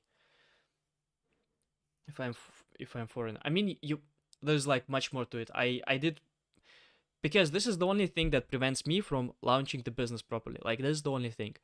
Everything else is just basically just details, right? I know how to launch, I know what marketing to do and all of this, but I physically cannot collect the money. That sucks so much. Like that hurts so much because it is so easy for other people, and this is such a simple thing, and you're just not allowed to do that. That hurts so much. My so there are like other course providers that do like Salesforce development training, and they they launched already 3 times while I was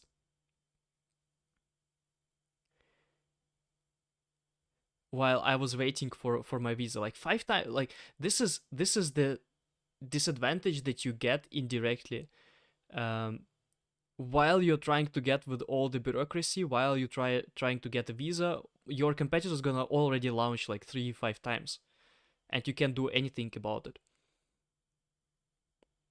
Do you know any non-resident who is running the business in Germany? If yes, yeah, but it's gonna be, I cannot reach out to people. It's gonna be messed up. Like if I cannot ask someone, hey, can you accept the money for me, um, because that's quite wild. Like that's gonna mess up their taxes. And it's not the problem of that I don't know how. Like that's not the problem. I'm like physically not allowed. On my, if you look at my visa, there's like bold written that I'm not allowed to perform any business. So if they ever catch me performing any business in Germany, uh, that's just straight illegal. I don't know what exactly they're gonna do. I doubt that they're gonna kick me out of the country, but maybe they're gonna do a lot of fines, or maybe open a process against me. So this, like, I'm physically not allowed, explicitly not allowed to perform any business in Germany unless I get a special business visa in Germany, which I already applied. You know what you need to do in Germany to get a business visa? You need to write 40 pages long business plan for the next 3 years, calculating all your income, all your profits, everything, all your taxes. You need to pre-calculate taxes for the next 3 years. And you need to write a 40 pages long description on your business plan. 40 pages. Like I have spent more than a month writing this whole thing. It's like you're writing basically a bachelor thesis. for and you need to calculate, you need to understand their taxes system, and you need pre-calculate for the next 3 years, even though you have no idea what's going to be your income in the next 3 months. you still have to calculate it, and you need to pre-calculate it for all your employees. So you need to pre-calculate it for all your employees, taxes, and everything. Does your girlfriend have German citizenship? No, she's Tunisian. She has the same. She has to go through the same shit.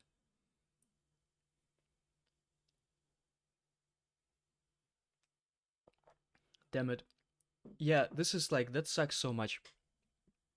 That sucks so much.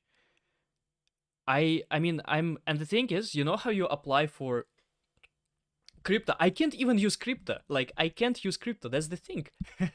I can't use crypto because I don't have any way of getting the money. I cannot even like go and register there. Even if I were able to register, I wouldn't be able to get the money. Like, for example, here, I thought that this platform works because I tested it here with Lauren. She paid 250 for me. But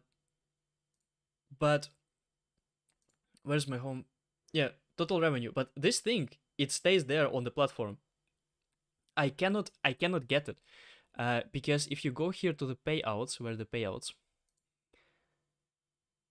Where are the payouts? Payouts. So you go here to the payouts, and yeah, they show that they want to pay me out 200 something. Okay, that's good. Payments. So you have two options for the payments. You can go with the PayPal. Are you individual? I am not allowed to do it as an individual in Germany. They're gonna spot me and they're gonna say, "What the hell is that?" In your visa written, you cannot do that. Business, I cannot register a business as well because I don't have a visa. Nice. Stripe, connect with Stripe. Stripe doesn't support it. What the hell are those balloons?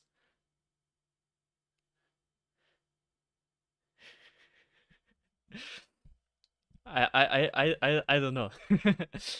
I have no idea. I think there are two things. If I do like this,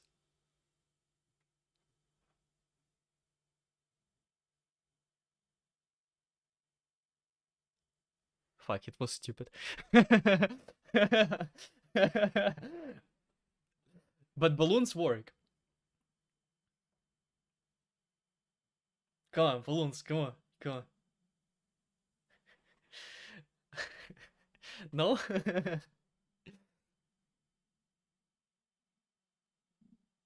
That looks stupid. I don't know how to trigger them. Somehow they're getting triggered. They're definitely getting triggered like with this sign. But yeah, damn it. Then fuck this launch. Like, ah.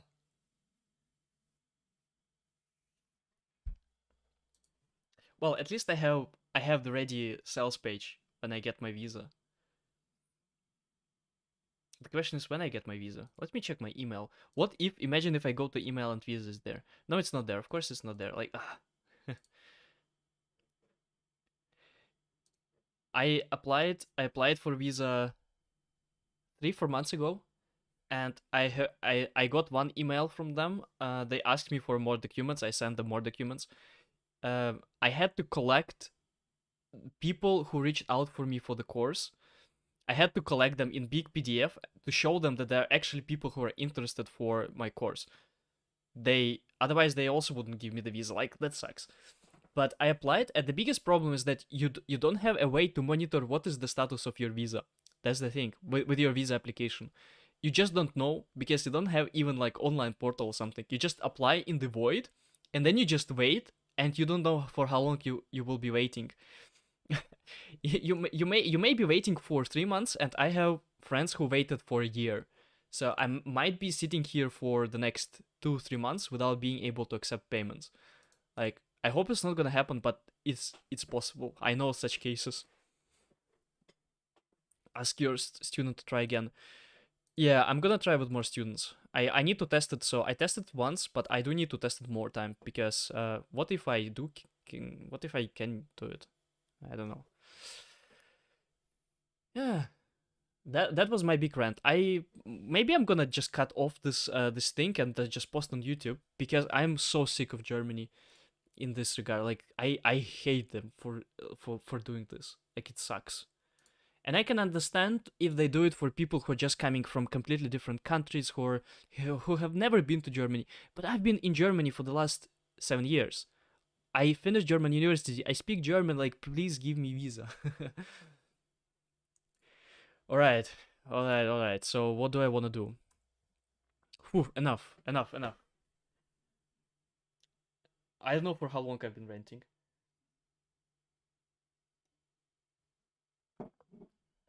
I would say Gumroad done.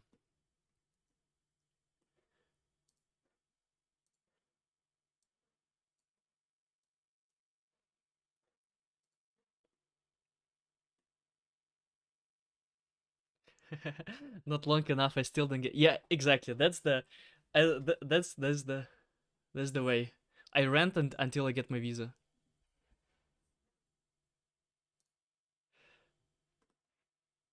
Start with a webinar. Let's do some fun. Let's do some fun and let's see how people structure their webinars. I do have a webinar. I do have a webinar. This is how my webinar looks like. And if you see at the first page, it already gives you a feeling that you are here not up for a very serious journey. And it is true. And I guess this has in general been my style. But something that I want to change is when I was giving this webinar, and I've been giving it a couple of times, I kind of felt like I just give a lot of, just put information on people. I just take information and throw it in the face of people. And it felt like this, and I discussed it with few people, and they kind of gave me feedback. So I think there's a lot that can be improved. And the most important, I don't know how people, I know that selling with webinars is quite a frequent technique. Like, a lot of people do that. And I think it works in general. So my last webinar, I think it has like 20k views. I think it has 20k views. Let's see, actually. Let's see. I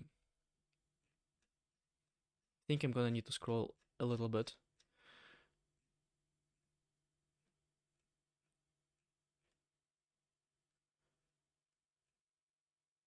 Okay, this is already the course. Okay, so this one has 9, and this one 22,000 views. Okay, so 22,000 views. This is good, right? So 22,000. From 22,000, if 1% buys,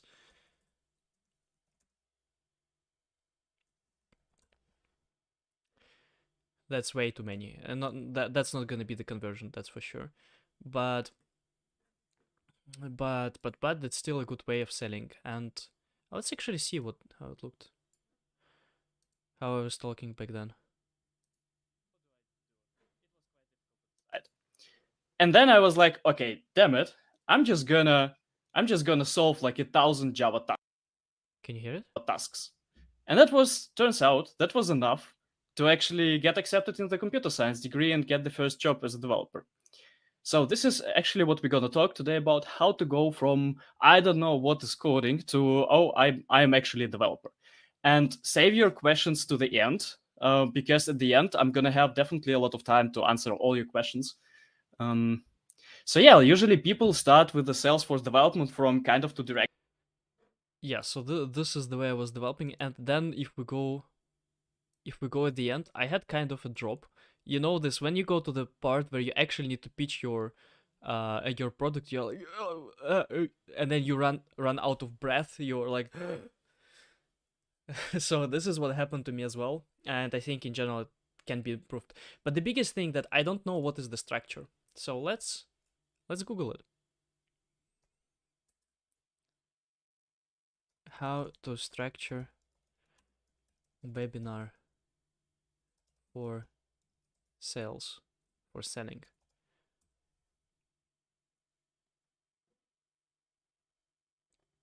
And immediately I look at these guys and I don't trust anyone. Oh, I do trust this guy though. I know this guy from from one of my favorite podcasts. It's called My First Million. So I know this guy, Neil, but wow, he has 1.2 millions. I didn't know he's that popular. Oh, but he doesn't have that many views.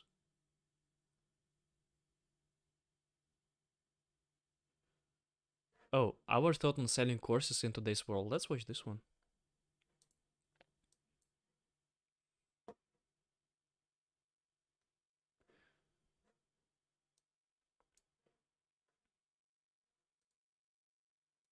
Courses in today's world? No. Well, damn it, Neil. Let me start this off real quick. So let me explain why. Before you guys on YouTube, I don't want to see the retention graph like disappear. This is Neil Patel. Used to be there's still a really good way of making money, right? And a lot of people, especially in the internet marketing world, they would push courses, and some courses would do 20, 30, $40 million a year or so. Tony Robbins would do courses. Very few, by the way. Most coaches don't even do $10 million or even $5 million a year, but yes, keep going. Yes, okay. If your course doesn't do 10 million, it sucks, right? And Neil and I both used to do courses before, and I think our thinking is a little different now in terms of courses. I think courses still have there's a time and place for them, but I don't think the best way, and neither does Neil, I don't think the best way to use courses is to sell courses. No, I don't think so either. I never look here. When I used to sell courses, and this was a long time ago, dude. I think I haven't sold a course in maybe 7-ish years, something long like that, right? I haven't had MP Digital that long, but we stopped it before we started MP Digital, and I don't know what the exact profit numbers we got to, but I know our peak in course revenue was around like $600,000 a month. Now we've done launches and stuff, and we've had over $1 million in a month, but that doesn't count, right? I'm talking about just consistency. It wasn't hard to hit 300, 400, even 500 and 600,000 a month in revenue. That's all I need. The issue we had, and 600 was hard to maintain, by the way, but I call it don't care about 4 or maintaining. 500,000 wasn't a big deal at all. And most of it dropped to the bottom line, in which a lot of it was profit. I'm not talking about like 30% or 40%. Well above 50% was profit. Sometimes 60, 70, 80% was profit. Now, the issue you end up having is if you're making all this money from a course, and this is what people get wrong, they think it's a great business, but you know what's a better business? Not having the course. If someone's willing to spend $100 or $1,000 on a course or $9 on a course, you could have made way more money selling something else. Now, what is that something else? It varies per industry and it varies on what you do. But like for me, why the heck would I sell a course for $997 when I can sell consulting services for $10 million a year? No joke. We've had clients spend over $10 million with us. Why would you want people to pay you thousands of dollars for a course or hundreds of dollars or even $10 when you can make money on something bigger? The market for selling marketing services is much bigger than courses. The people who are buying the courses could have just paid us for marketing spend. It's like Google probably looks at what we do and they're like, why would we want to sell services when we can just sell ad spots? They're right. They make way more money from the ad spots. I don't have the platform that they do, so I can't do what they do. But that's a much better business than mine. You look at HubSpot.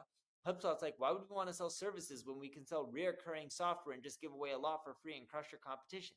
They got into the game early. It would be tough for me to do what they do. Not impossible, but really tough to build a business at their size.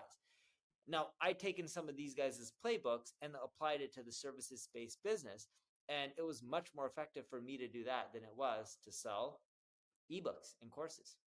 Remember back in the day, Neil, when you used to sell like a course and then you'd give a free hour of your time or something like that? Dude, oh my God, that was so bad. I would sell a course for $97 and then I would give everyone a 30-minute phone call. The ROI there did not add up. And what's crazy is I was like, oh, this is great. It's spread. Only like 17 to 20% of the people are taking me up on the phone call. And then my co-founder, not in the course business, but my co-founder, my ad agency, Mike Camo, was like, dude, we should remove that. And this was years ago before he was my co-founder. And then it happened where I was like, conversions didn't change. It ended up being the same thing. I was like, this is great. The name of the game here is if you're looking to create any type of content, what you're trying to do is you're trying to create goodwill at the end of the day. And that's what will compound over time. But trying to make a deposit and withdraw too early, that will stop the goodwill building. Dude, I'm with you. Give away the courses for free. Don't charge for them. It's a crap business. Make money from something else.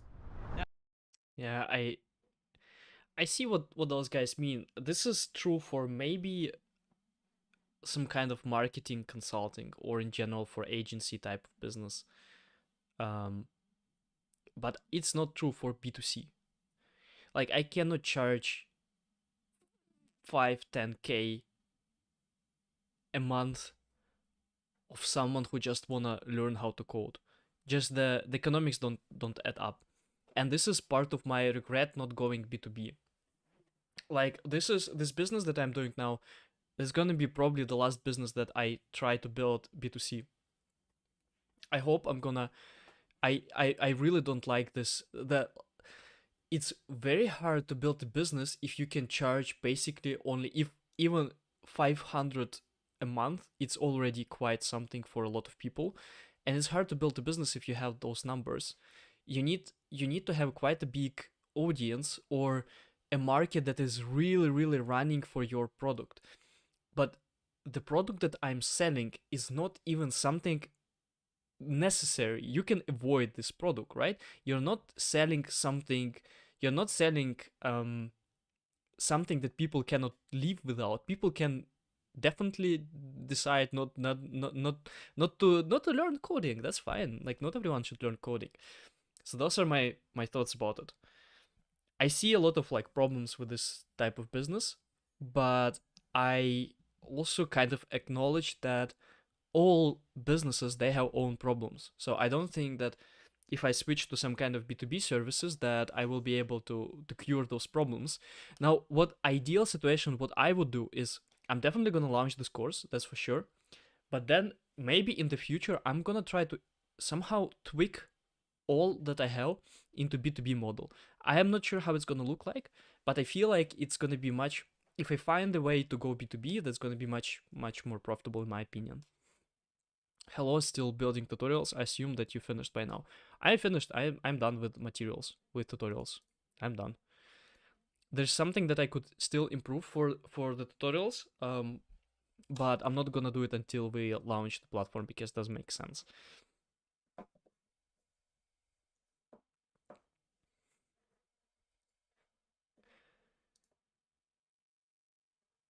Okay, so let's see. I agree with this guy to some degree. Like if you're selling some kind of marketing course, you're better off just give away the marketing course and just go and implement the marketing for the clients. So I totally disagree with this with Nail. Nail, right? That's the name. I totally agree, not disagree. Agree. Okay, let's see. Long form Let me know if it's too loud. webinar is still the one that really converts the highest. We see it work extremely well. And when you look at all these people's webinars, you don't have to copy them, just look at the format.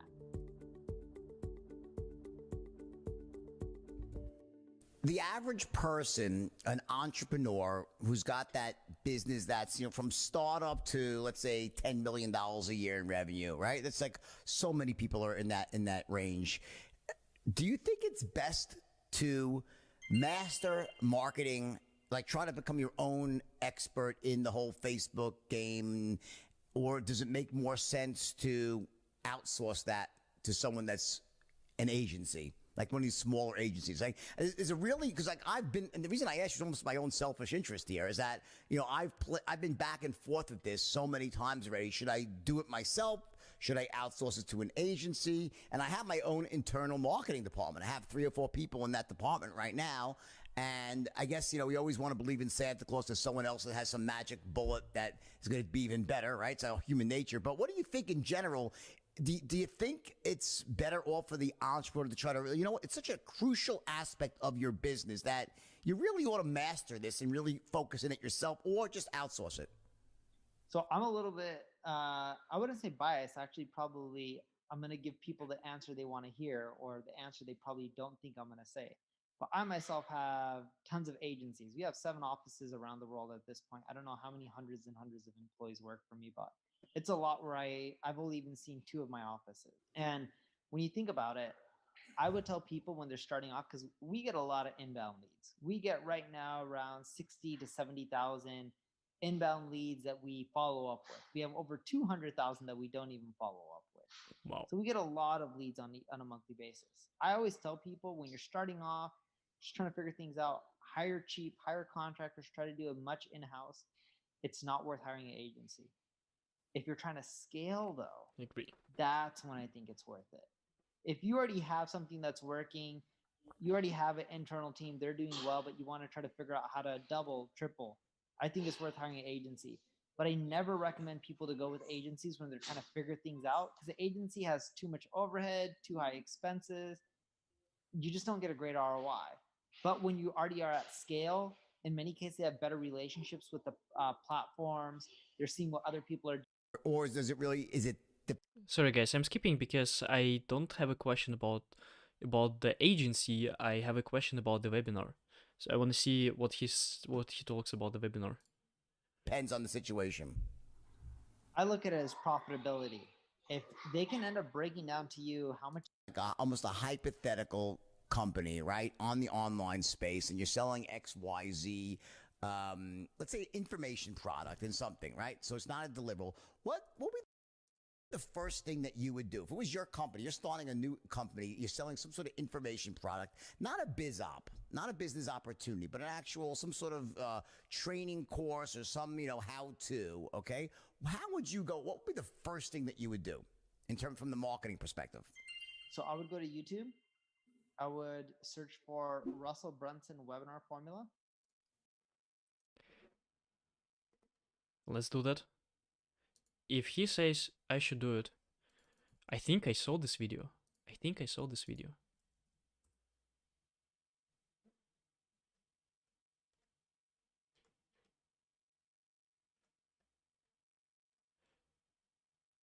This one?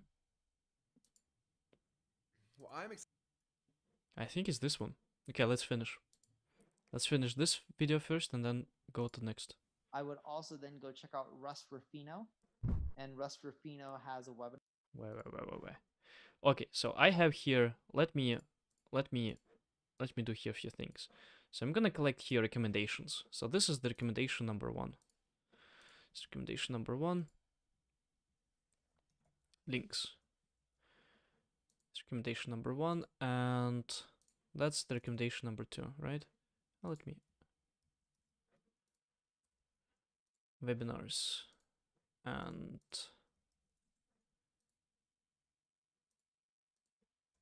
this one. Nope. No. Wait. Where's my video? Ugh.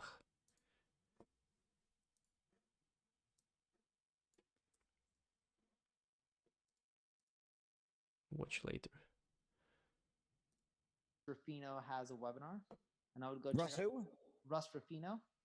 Ruffino? Yeah, F-F-I-N-O, I believe. Okay. And then I would then check out Sam Evans, who also has a webinar. Same events. I mean, same events webinar. It's good because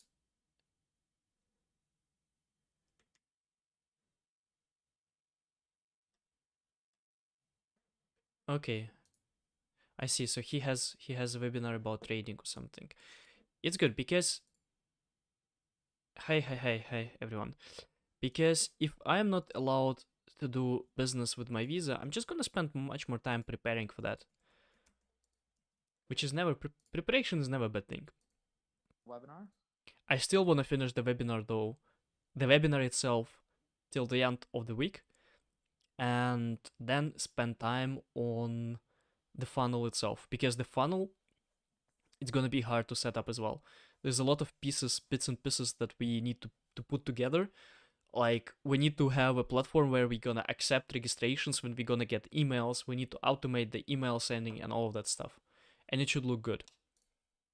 And I would go Russ check out who? Russ Ruffino. Ruffino? Yeah, F-F-I-N-O, I believe. Okay.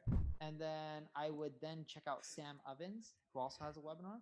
Some of them are in BizOp, and I'm not saying you should do BizOp, but their formula on how they create their webinar and take you from the journey all the way to educating you, getting you excited, and then selling to you, I think is works for pretty much any product, whether it's e-commerce, B2B, B2C, info, doesn't matter, right? And I know in this we're specifically talking about info, but you can talk about info for training, you can talk about info for coaching, whatever it may be, right? The only reason I didn't say BizOp is I get a bit like negative on that space because there's so many charlatans in that space that it disturbs me. So I didn't want to like. I'm not saying there's anything wrong with it. There's some very good BizOps out there, but not that many, you know. But no, I'm not a fan of most of them. You understand what I mean? Yeah. Yeah, they're like, no, you're not really going to teach me how to make $100 million. If that was the case, you just go do it yourself and not teach anyone. Like, let's just Exactly. Exactly. Yeah. Once you have the webinar formula down, then what I would do is you create your own webinar. You have your own offering. And there's a lot of softwares that can help you do it, like Webinar Jam. So you get that up and going, and literally you just do a PowerPoint and you record over it using QuickTime or any free software out there. And then from there, what I would do is I would go to Facebook's ad library.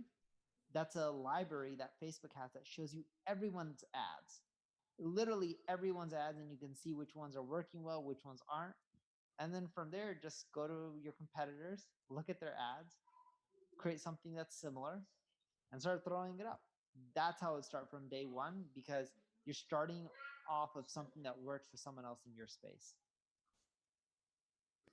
Okay, so basically develop a model, right? So in other words, you're saying so you believe that the best way to sell information is still through a webinar. Sadly, yes. And the reason I say sadly is because it takes more time to create a webinar than it does to throw up a landing page, but sadly it is. And yeah, I mean, I guess some of those, you know, it's interesting because I went through this process many years ago when I was first decided to get back into this industry, and I've been out of it for a few years. And I said, okay, let's see what everyone's doing. And I heard some of these webinars, and one of them was Sam Ovens. I was like, oh my God. I was like, to me, I found it offensive because of all the nonsense in there. And I knew that the offer itself wasn't legitimate. He ended up going out of business. You know, it disappeared. But I understand what you're saying in terms of the actual formula itself of how they go out and explain something and condition the market. And is that, so you're talking about in terms of just sort of this overarching philosophy of like, an hour and a half, because I was like, wow, it's an hour and a half long. It just seemed to me, and again, because it's hard because I'm not the average person watching. I'm looking at it from a discerning eye of like someone looking to learn something about duplicating it. So you're saying that for the person that's actually out there potentially buying a product, that hour, that long form webinar is still the one that really converts the highest. We see it work extremely well. And when you look at all these people's webinars, you don't have to copy them. Just look at the format. And then you can adapt it to your industry, your product that you're selling. And you don't have to sell as hard. You can sell based on stats and real data, whatever it may be that you're going after. Right. And it just works. See, selling an info product to cold traffic without a webinar, they don't get to know you as well. And unless you have salespeople, which is fine too, and I think that's great, but most people suck at hiring salespeople and they suck at selling. Hopefully with you, they learn those two things. But if you don't know those things and you don't have the money to hire people and you can't do sales yourself, or you don't have the time and you don't want to learn it, webinar is the easiest approach, because then you're building that rapport, that connection.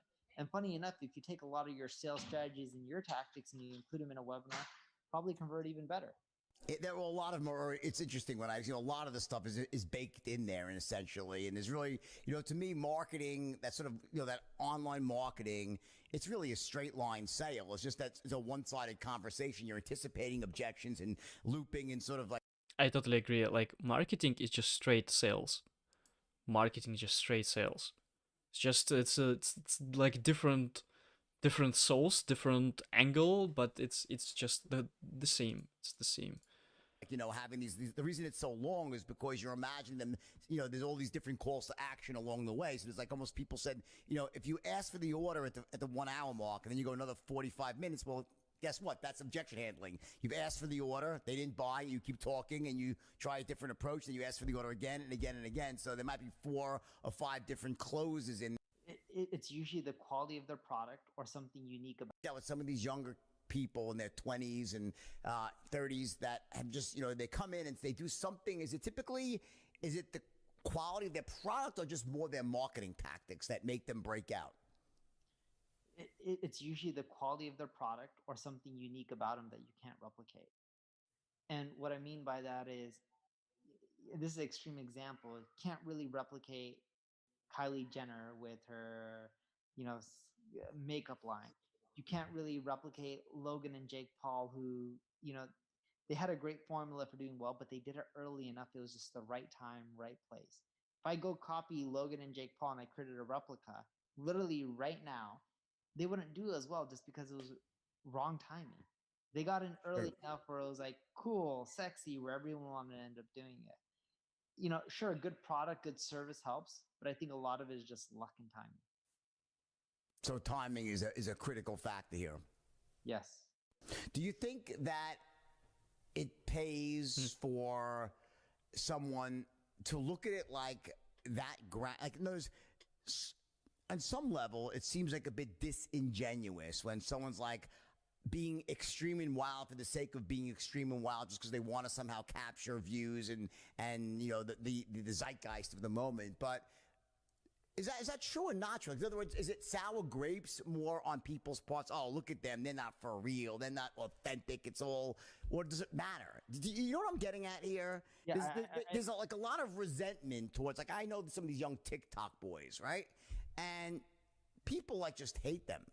They hate them. They just think it's not real. It's not authentic. It's garbage. They'll be. Okay, I see. I'm here for webinars, not for the lecture on general business. Look at this. I'm gonna even download this thing. Clicksfunnels.com. Let's see what they say. That's quite interesting. I'm excited, man. Thanks for having me on. And I'm really excited because I've taught a lot of these pieces in separate different places. And this is the first time I've ever kind of taught it all together. So it should be kind of fun. My screen looks like a mess right now because I have everything open you're going to learn about today. But then I'll make it more organized here in a minute. So it should be kind of cool. All right. So we've got about 2 hours. That's what Joel gave me, which will be kind of fun to go through a bunch of stuff. And I'm going to be showing you guys, first off, what I call my perfect webinar. And then we'll be breaking down the perfect webinar funnel. I'm going to show you guys the pages in our webinar funnels. I'm going to show you guys my actual webinar. It'll be fun. I got nothing to hide. So I'm going to show you guys anything and everything you want. If you have questions, then feel free to ask me throughout. I'll be looking at the questions here as well. But I'm just going to go in and we should have a lot of fun, you guys. So I'm excited for this and excited for Joel putting this whole thing on. All right, so this is the perfect webinar, and some backstory on this. This is something that I didn't really invent it myself. It was initially. Actually, let me step back even further. So when I first got in this business, I wanted to be an internet nerd, right? That's all I knew. That's all I understood, and I was online trying to sell things. It was really cool. And one day there was this guy who was one of my early mentors, someone I really looked up to. His name was Armin Morin. And he was talking about, he had this seminar at the time called The Big Seminar. And it was an internet marketing seminar where you could come and learn how to be an internet marketer. I'm like, well, I'm doing internet marketing. It'd be cool to see how to grow it. Plus it'd be cool to actually meet other entrepreneurs. I'm not sure about you guys, but I always said that being an entrepreneur is the loneliest job in the world, right? There's nobody that really gets you. Totally. That's so crazy. But I have you guys. Half the times your spouses don't understand what you're doing, your friends don't, you're the weird guy, right? And so I didn't have any friends I could relate with, so I'm I can go somewhere. I think it was $2,000 for a ticket. I can go $2,000. I can go and spend this time and get to know other entrepreneurs and just hang out. I was so excited. So I went to this event, and he said if you made 1 or 2 extra sales from one teleseminar, from one idea you get from this course, it would be that pays your $1,000 back, and then they have everything. From that point forward, everything else is free money. And I was I'm kind of bad. So I was I'm gonna change how I do my pitch. I'm sorry. I'm skipping a lot of stuff because I'm here for the webinar formula, not for the pre-story of the guy. So someone in the comments said that it starts here, introduction. I guess that's where it starts. Let's see.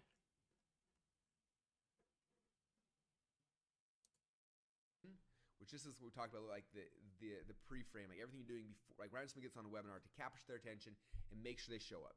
Okay, the biggest drop-off rates in webinars are 2 spots. One is the first 10 minutes, and number 2 is right when you transition to your close. Okay, so I'm gonna show you guys things to do to strengthen those and keep people on. So first is the introduction. Next is the content section. Okay, let's do notes here as well. Notes for, what's this video called? Russell Brunson. Okay, so the structure is intro and then content. That's the whole, huh? And then the last is the close, is the stack, is how we close it out. Okay, so I'm gonna walk you guys through all three pieces of that. Okay, so the first is the introduction. Now, the biggest thing about the introduction is you cannot be boring. Okay, I used to do webinars and teleseminars when I first got started. It's funny, I've listened to some of my old teleseminars, and I was just like a shy, nervous kid. So I get on, I'm like, hey everyone, can you guys hear me? That's me. Hear me? Chat in the box over there. Okay. Hey, my name is Russell. And anyway, I was just kind of like, I was so nervous. I probably lost half my audience before I even got to like anything cool. Okay. You have to change that. When someone gets on a webinar, it's weird. Like think about like, you're in your home office and you get on this thing and you're probably shutting the doors and you're kind of like, okay, is this gonna be work? I got an hour. Like, do I have time for this? You've got to grab them instantly and like just shake them and be like, this is gonna be amazing, right? So the first thing I do is the second I start my webinar, I typically start about 5 to 10 minutes early. I get on there and I'm not just quiet, like, hey guys, this is Russell, I'll be on in a little bit, and quiet. I want energy and emotion and noise and things happening right when I get on. Okay, so first thing I get on, I'm like, hey, this is Russell Brunson. You guys, I am so excited for the webinar today. If you are just logging in, we're about to get started. This webinar, we're gonna be talking about blah, blah, blah, whatever the thing is. I'm talking about this thing, it's gonna be amazing.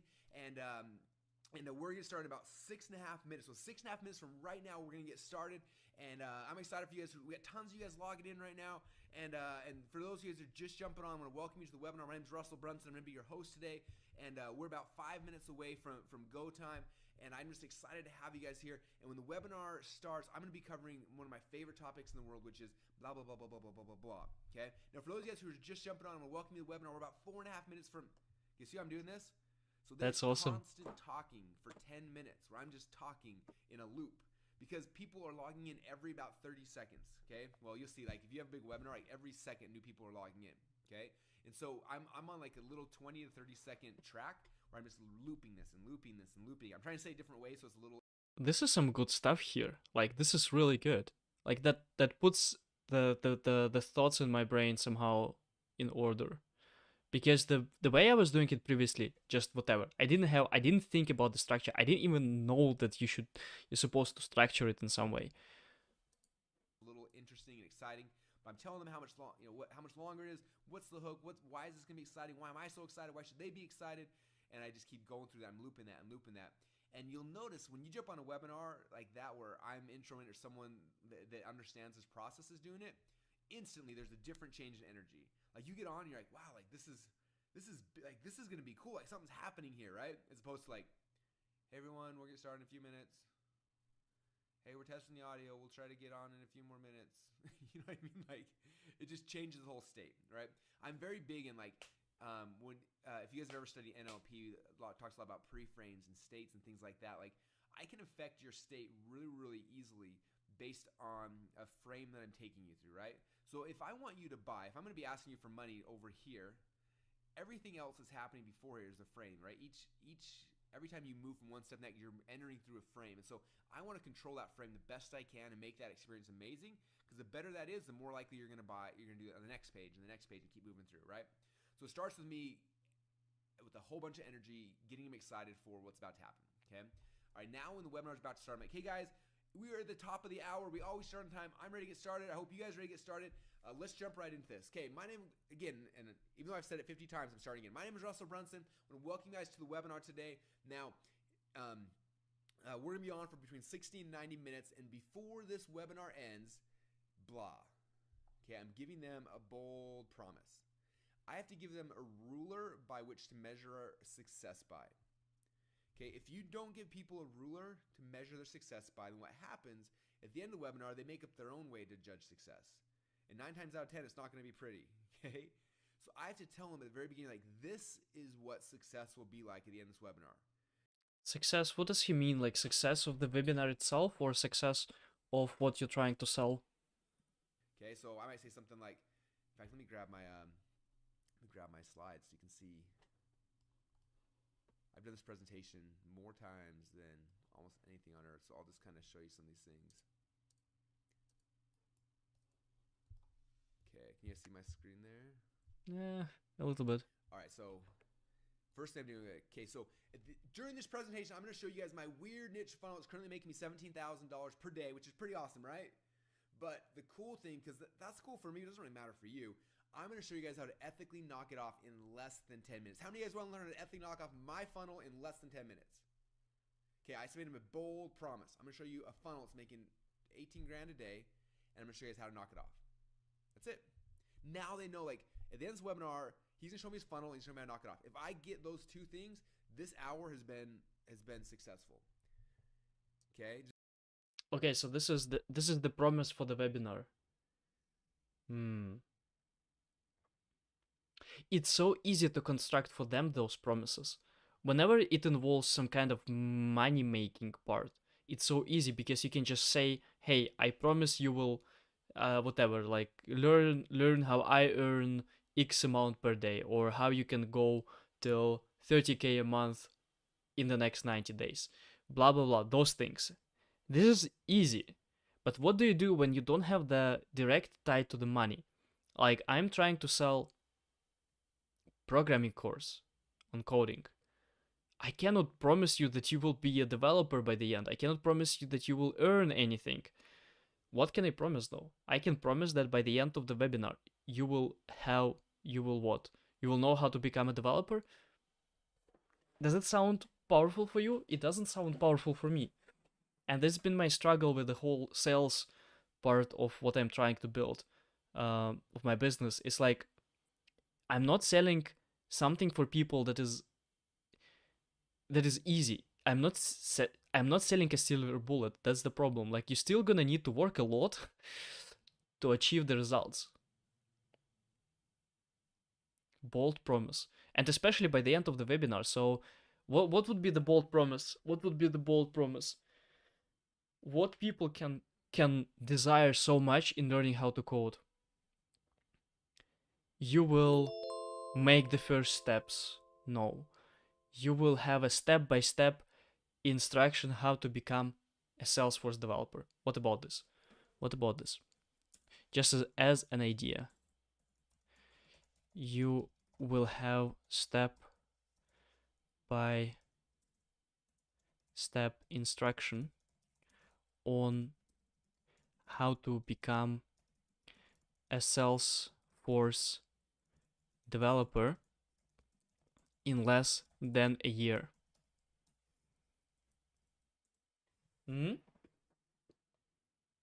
Does it excite you when you hear it? I think it's good actually.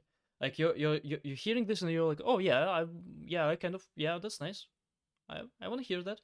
I think it's good actually. How to become Salesforce developer in less than a year. Okay, does that make sense, you guys? So you've got to give them a bold promise, because that's what they're going to judge you by. So many times I see people just jump in the webinar, start teaching, and at the end of it, people are like, why was I even on? That thing was so weird, right?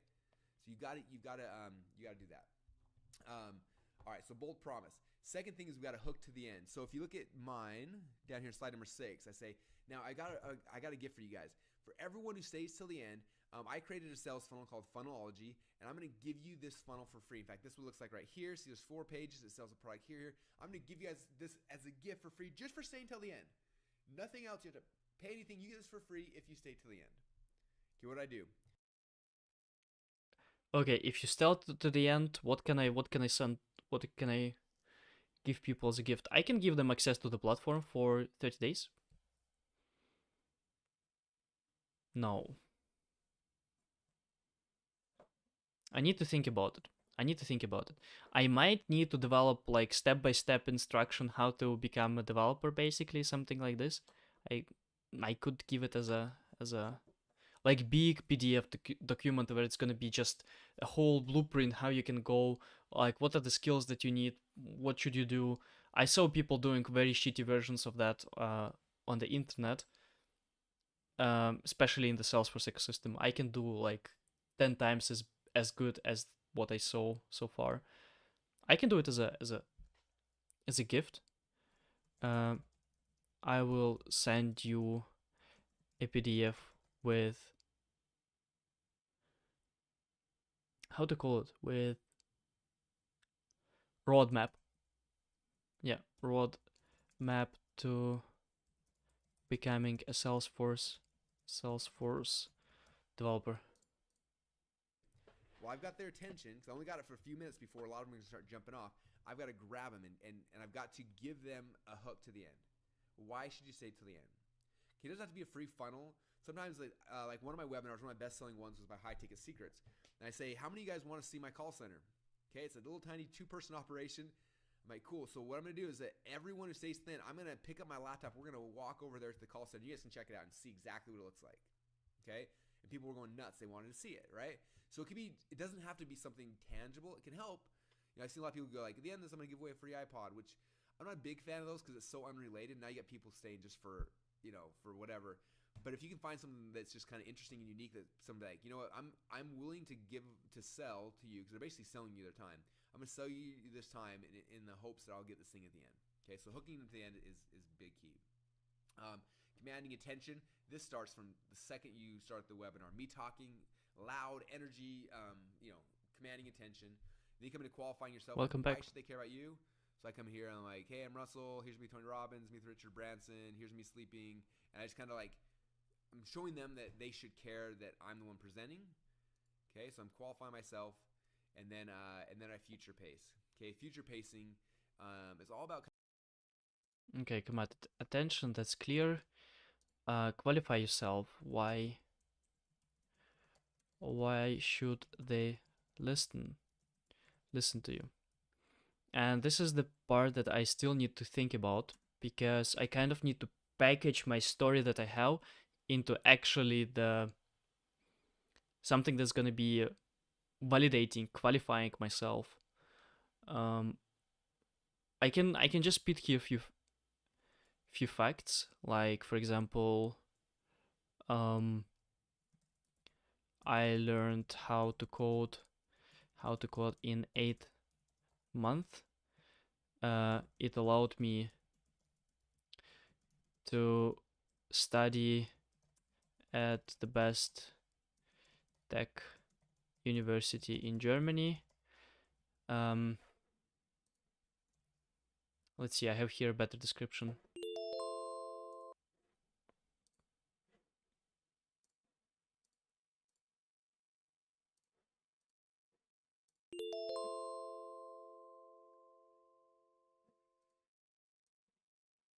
I delivered over $1 million in value as a Salesforce developer. And I taught 100 plus people how to code, which all of this is true, by the way. Like it's not that I'm coming up with those things. Like all of this is true. Yeah, I think actually those points are good. I think those points are actually all good.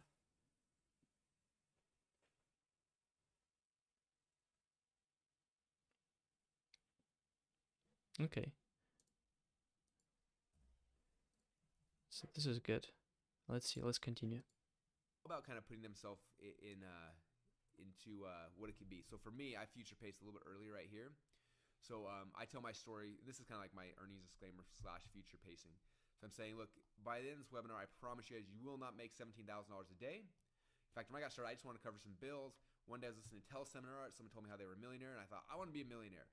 And so this is how you become a millionaire. You make $2,000 a day. And for me, I started making these little funnels.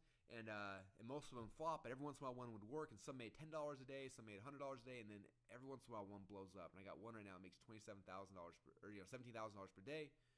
Right now my company got 27 funnels. Can you imagine when you just have one funnel working for you? And then imagine when you have 2. And then imagine when you have 10. And then imagine when you have 27.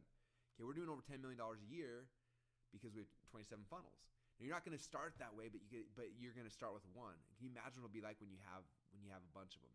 Okay, so I'm future pacing. Imagine when this outcome that's true for me right now is true for you. What will that be like? Okay, and that's my introduction. So does that make sense, you guys? Do you see how that introduction? Now you're like, man, like this is gonna be amazing. I want to see. Yeah. I want to see how it works. Okay. All right. Good questions. Okay. All right. So that's kind of my introduction. Okay. And you guys have fun with it. You don't have to like follow. Like, don't be like me. Just follow it to a T. Like, I always try making fun and interesting, and then I always see like everyone just copies me. So like for me, I talk about this, and I'm like, now you got to make me a promise. Promise me that after I show you this, you're not going to use these powers for evil. And everyone laughs. And then 2 weeks later, I see this on everybody's intro slide. Like, hey, promise me you're not going to use these powers for evil. I'm like, don't copy me. Like, plug something else into here that's cool, that's more fitting for your personality, you know? Anyway, so but have fun with the introduction. Just have a lot of energy. If you do that, that's how you're going to keep people on, because that's going to be your big drop-off points. I remember back with Alex Mendoza's teleseminar course, he showed a teleseminar timeline. It was like, I think it was like 10 minutes to the drop-off point and 50 minutes to top-off points. It's like you got to get them past that 10-minute mark, and you got to keep them past the 50-minute mark. And if you can do those two things, you just increase how much money you make. Because that's the two drop-off points. Okay, so introduction is big. All right, now we're going to transition over here to the content, and this is something that's this is like for me was the missing piece. I used to do an intro, and then I would just talk for like an hour, and then I would go over into the stack and the closes. And I learned this concept from a guy named Jason Fladlin. Some of you guys may know him. He's got a webinar product, and the webinar product was good. It was really good. But the biggest thing I got out of it was how to structure the content. And I've changed how I do it a little bit, but definitely like I was heavily influenced by what he was doing. Okay, because you can just teach to teach, but if you teach the right way, if you teach this way, every single thing you're doing will set up the sell at the end, and it'll have people leave feeling amazing.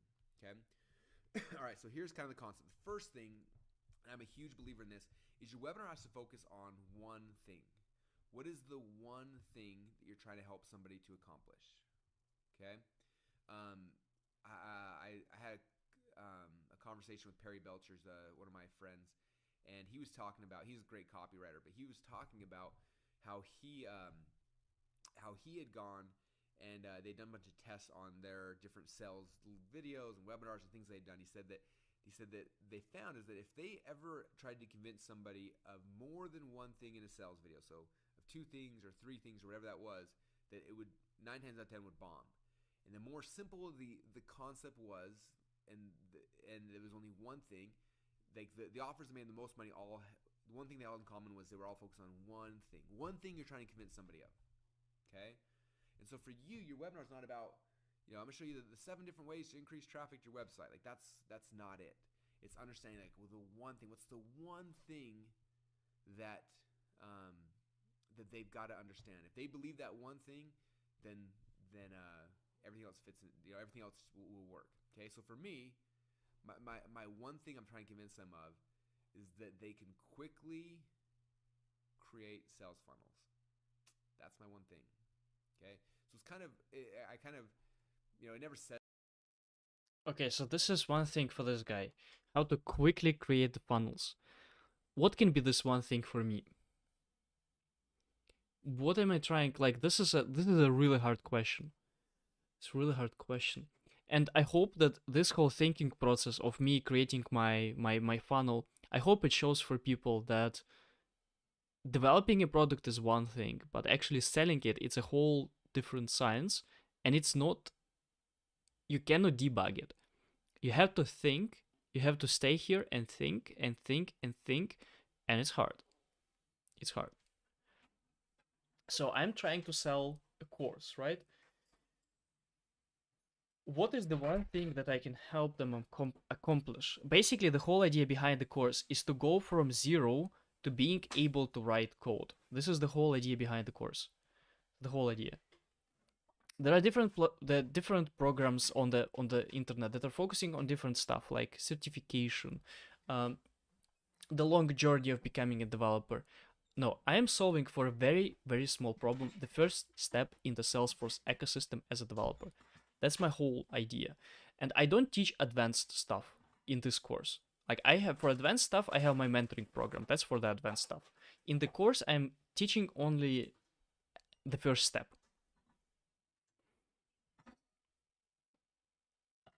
Oh, I have an idea. Write code already next week. Something in this regard.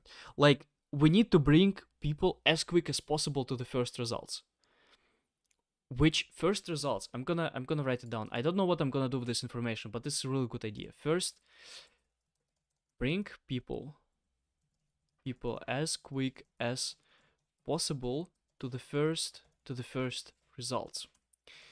The first result might be writing own code already next week. One of the biggest problems that I have usually with selling what I offer is that I'm selling something that takes a lot of time to accomplish. I'm selling something that takes, quite frankly, becoming a developer takes over a year. So it's very hard for me to sell these things. I cannot sell something that you might be, if you work very hard, accomplish in 1 year. But what I can sell is that I can guarantee that if you join the program, you will write your code basically already next week. Like you will be writing code already. And I know that if you go through the whole program, I know that you will be able to write code. I just need to package all my thoughts into the proper structure. I know that the program works. I'm super confident in it. And if it doesn't work, I'm gonna refund the money. I'm gonna go one-to-one sit down for as many times as this person needs to make it work. Like I'm gonna make it work. So the result, I know that, for example, when people sell things like coaching, they always sell it like get your first 10K already next month or something like this. For me, this doesn't work with the money. I do need to do it with the coding though. Bring people as quick as possible to the first results. The first result might be writing code already next week. So what would be the one thing? How to start writing code already today? Next week? So this is not like, if you expected it to be a quick process of bringing those things together, it's not going to be quick. It's going to be a lot of painful thinking. And it's always better to write down something than not to write. How to start writing code already today or next week. But the counter argument to this point, that what I wrote here, is that a lot of people go to me and they say, hey, I can write some code, but I can't write it on my own. So basically I miss fundamentals. This is something that people are a lot missing, and they're coming to me and they say, hey, I already can write code. I just need to get the fundamentals right so that I can properly write it like well and understand what's going on behind this code that I write. So this is the counter argument. So if I say how to start writing code today, people might be like, that's like, I already know, I can go and write code right now. Let's see, but let's continue watching it, because this, I'm gonna write down a lot of notes, and then at some point I'm gonna try to make sense out of it, and maybe it's gonna be definitely a lot of iterations before I come up with the right structure. Says that like as a thing, so it's kind of wrapped in its headline. So the headline's my weird niche funnel currently that makes me $17,947 per day, and how to ethically knock off in 10 minutes. Okay, the point of that headline is, what's the one thing you're gonna learn? You're gonna learn, first off, what a good funnel is and how to knock it off. Okay, how to create your own funnel. Like that's my one thing. Okay, so you gotta figure out like what's the one belief you're trying to give someone. And then inside of that, we're embedding 3 secrets. Secret 1, secret 2, and secret 3. Okay. So each of these. Okay, secret 1, secret 3, secret 3. Interesting. Okay. Secret 1, secret 2, and secret 3. Each of these secrets, the goal of those secrets is not just to, again, teach random stuff. It's to identify what their false belief patterns are and then shatter them. Okay, so secret false beliefs pattern. Belief patterns.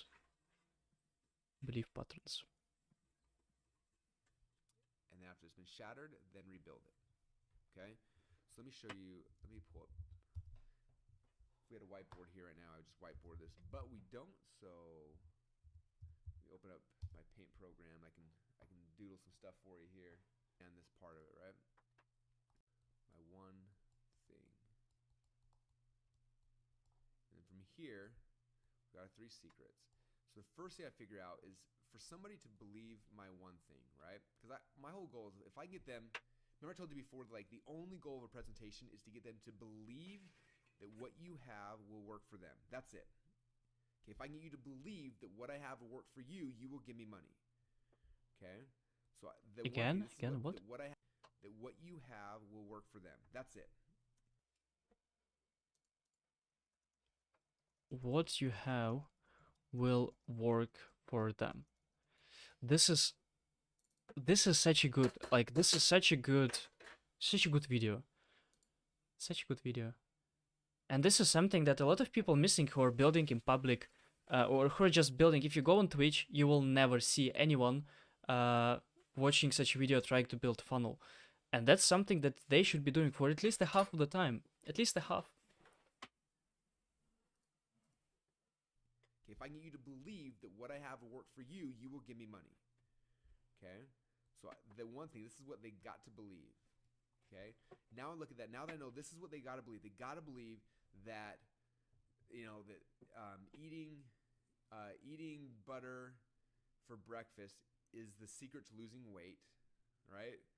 If that's the one thing, then I got to figure out, like, what are the 3 false belief patterns they have based on that? Okay? If the one thing is like that they need to use Facebook to drive, you know, Facebook's the best source to generate leads online. So I know that's what it is.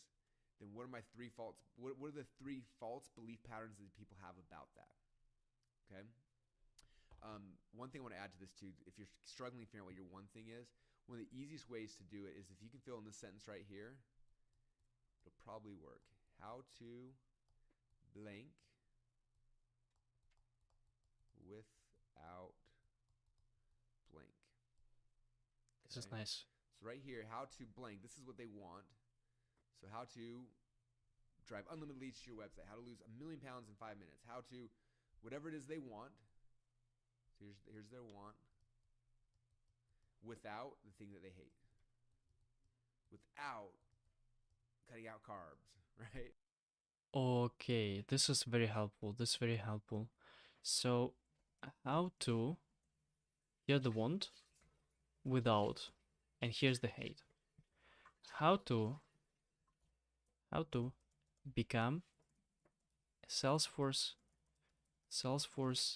developer in how to become Salesforce developer without spending a lot of time.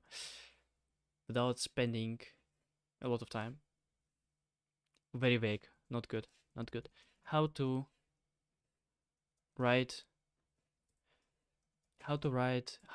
learn to write your code. To write code already next week without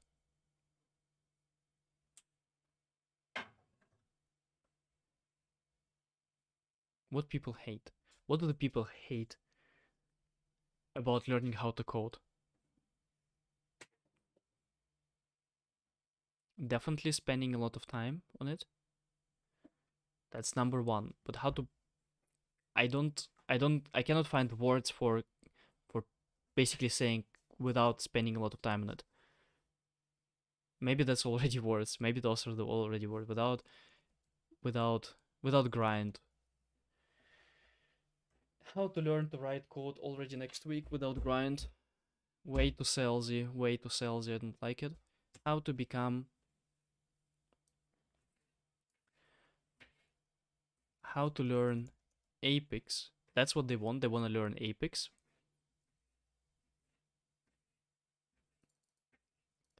How to learn Apex without grind.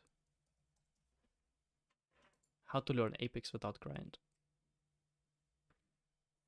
That sounds already better. Right? How to make like one of my best selling webinars is high ticket secrets. Is how to sell super high expensive things on the phone without ever, or how to sell super high ticket packages without ever talking on the phone. Okay, they all want to sell high things without the thing that they hate is talking on the phone, right? So think about that. How to do whatever the coolest thing is you have without the thing that they hate. Okay, that's my headline 9 times out of 10 on a webinar. Okay, and it ties back to this one thing. Okay, so now I got to figure out the three false belief patterns. Damn, and this is really good because when I think about that, I would need to speak to someone, go to the meeting. Of course, I would like to skip the step and rather sell directly. So his title is so good. How do I find such a title for my case?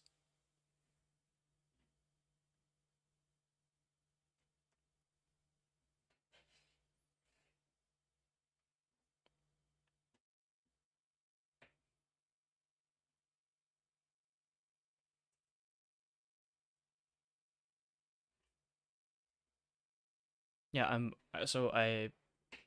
don't know. Quite frankly, I don't know.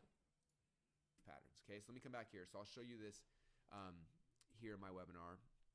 So transition here, I go through. Here's my 3 secrets. Okay, so secret number 1 is how to ethically steal over $1 million worth of funnel hacks from your competitors for under $100. Okay, number 2 is how to clone their proven funnel in less than 10 minutes. Number 3 is how to get their same customers to start coming to your website instead. Okay, so for me, my 3 false belief patterns. Let me kind of show this in so you can see how this kind of relates back to my presentation, right? So the first belief pattern that people have is that for you to be able to create a good sales funnel, like that it's really hard.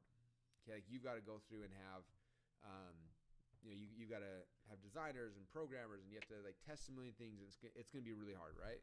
So that creating a sales funnel is hard. Okay, so that's the belief pattern right here, is that this is really, really hard. Okay, so my goal, my job with this is to basically take that belief they have that's hard, I have to smash it. It is not hard. In fact, it's easy. So with this right here, it says I got to break it and then rebuild it. Okay, so it's really, really hard. So I break that during the content and then I rebuild it. Okay, next thing here. So next one is that it takes a lot of time. Oh, it takes so much time. It's so hard to build a sales funnel. So that's their belief. I have to smash that belief and then I rebuild the new belief. Okay? And the third one is it's really hard. Even if I had a funnel, it would be hard to get people to come to my website. So for me, traffic is really, really hard. So that's their beliefs. I have to smash that belief and show them how it's really, really easy. Okay? Now, if I've done that effectively, I've done this, and this, it then thereby proves that this one thing is true. Does that make sense, you guys? I know we're going into deep, concepts and strategies here, which makes me laugh because like I was the worst student of all time. I hated school. I really struggled with it. And teachers would talk about stuff that was so boring to me. But this is fascinating because this equals insane amounts of money. Okay, grasping this and understanding this will make you a millionaire faster than anything else I know on earth. Okay, so that's why I'm spending time with it, why I want you to understand it. That's what it is, okay? So this is the one thing. If they believe this one thing, they're going to give you money. Here are my 3 false belief patterns that are keeping them currently from giving me money. I've got to show them that their belief pattern is wrong. I've got to break it, and then I've got to rebuild it to show them that it's easy, okay? Here's a belief pattern. I destroy it, and I rebuild it, destroy it, rebuild it. And now I have proven this one thing is true. Now they have belief. Now they're going to give me money. That all makes it sense. Really is that simple when all said and done. Okay, so there's the concept. So let me come back over here. So Okay, let me think. So I think we have here some overlap. Definitely time, and that it's hard. That's definitely overlapping with what he has. So if, let's say, time, I can say how to start writing Apex already next week. This is good. This is good. And I can guarantee that if you kind of go through the program, and if you really pay attention, you will be able, in the first couple of weeks, you will already be able to write something useful. Like, I'm sure about this. I'm sure at the part of the program. Time. That's the first one hard. No, time. It takes. Let's write it like this. It takes a lot of time. Already next week. Hard.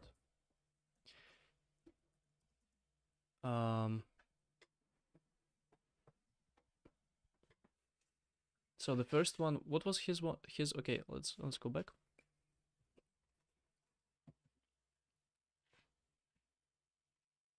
Okay, so he has the first one hard, and he says how to ethically steal over 1 billion of funnel hacks from your competitor for under 100. I wouldn't say that this directly speaks about hard.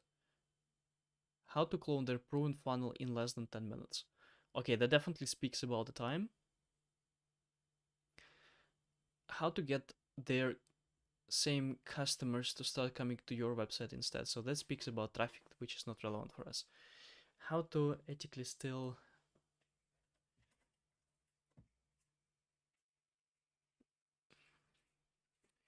Okay, so learn Apex without grind. First, it takes a lot of time.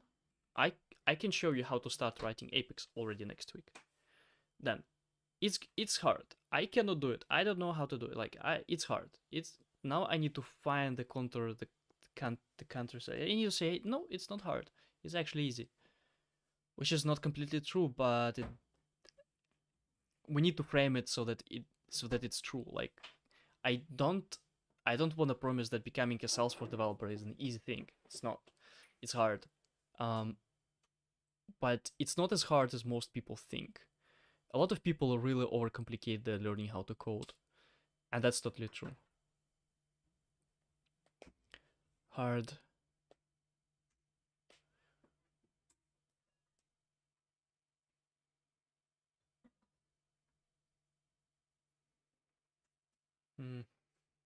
What can I say about hard?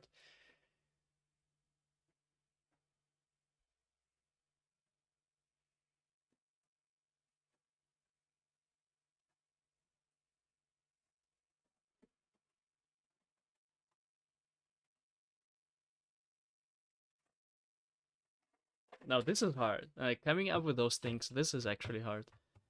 And no webinar can sell me on the idea that it's not hard.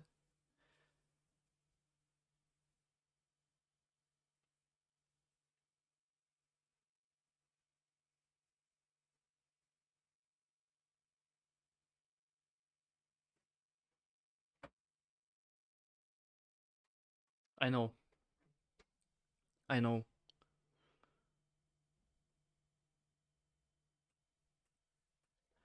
It's hard. Step by step roadmap for the whole journey. Something that I still need to create. So I think that's something that we might be doing next week. After I finish the webinar, is creating the roadmap for the whole journey. Step-by-step roadmap for the whole journey. And problem number 3. What's the problem number 3 that people...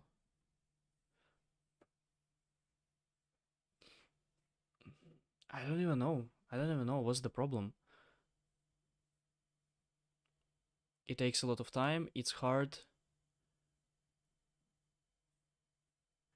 A lot of time people go to me and say like, I don't know what to learn. Or I don't know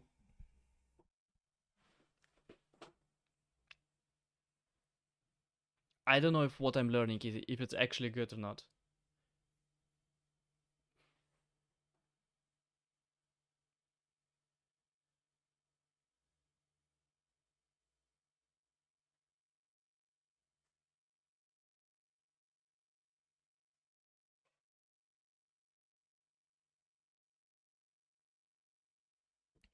This is the most like during programming my brain doesn't work that much.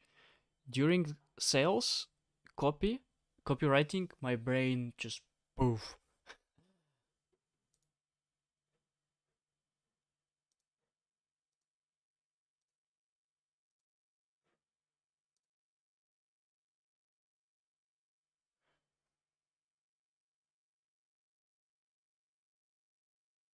Let's keep it. So I kind of threw into my brain the idea what the brain needs to think about. I think it's gonna come. I think at some point my brain gonna be bum and throw me back the idea for the third problem.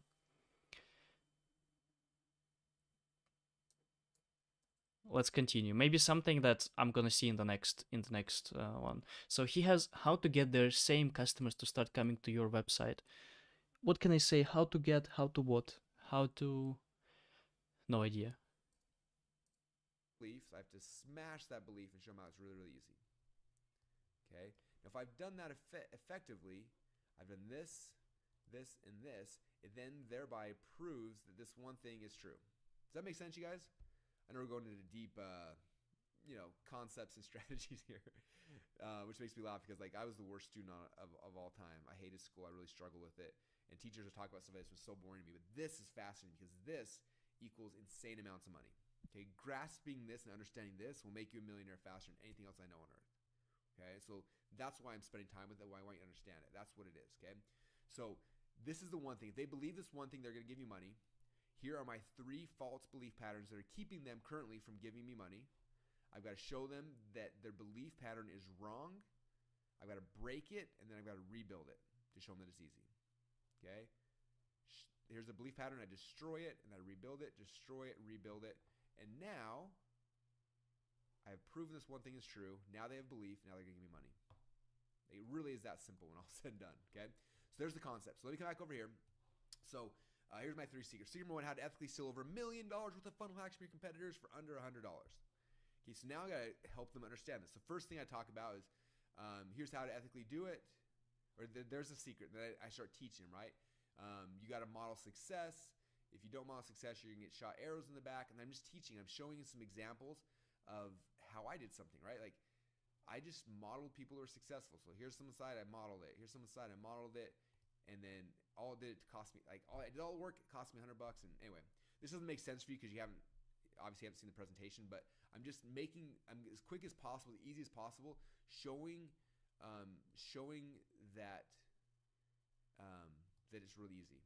Okay, the thing they thought was going to be hard is actually really, really easy. Okay, so I showed that at the end of it. Now I show them this is exactly how I do it, and they're like, wow, that is easy, Russell. I could actually do that. Because I show them, like, when all said and done, this is all you got to do. Step 1, go to ClickBank. Click on the Marketplace button. Step 2, find a product making a crap ton of money. Number 3, buy their product, see what they're selling. And number 4, sketch it out. Can everybody here do that? Can you all go to ClickBank? Can you all find something that's already selling? Can you all buy someone's product and then you can sketch it out? If so, that's how easy this is. Okay? Now they're like, crap, it is easy. Even I could do that, right? It's not hard. This is really, really easy. Russell took my belief pattern. I thought it was hard. He showed me how easy it was. It destroyed my belief pattern. Now I believe, thanks to Russell, thanks to this webinar, this is actually easy. I can do this. Okay? As soon as they're thinking that, you got them. Okay? Now we transition to secret number 2. Okay, now I'm going to show you how to clone the proven funnel in less than 10 minutes. Now, this is what you're probably thinking. You got to get designers and webmasters and programmers and all these people and make it really, really hard, right? Is that not what you believe? Do you believe this is really hard? It's going to take a lot of time, a lot of money? That's probably what you believe, right? Well, guess what? You are wrong. Let me smash that belief because here is the new way, a better way. It's called ClickFunnels. And I show them ClickFunnels and all of a sudden they're like, oh my gosh, that is amazing. This is easy now. I'm in. So I just took that thing. And again, like I play with this really hard. Like I tease them. That's what I'm like, this is what you used to have to do. I have to have designer, pro. How many of you guys think to be successful, you got to have all these pieces? And they're like, yeah. And they're all overwhelmed. And if they weren't overwhelmed, I'm trying to overwhelm them here, okay? Because if they don't have that belief yet. I want to give them that false belief so I can destroy it.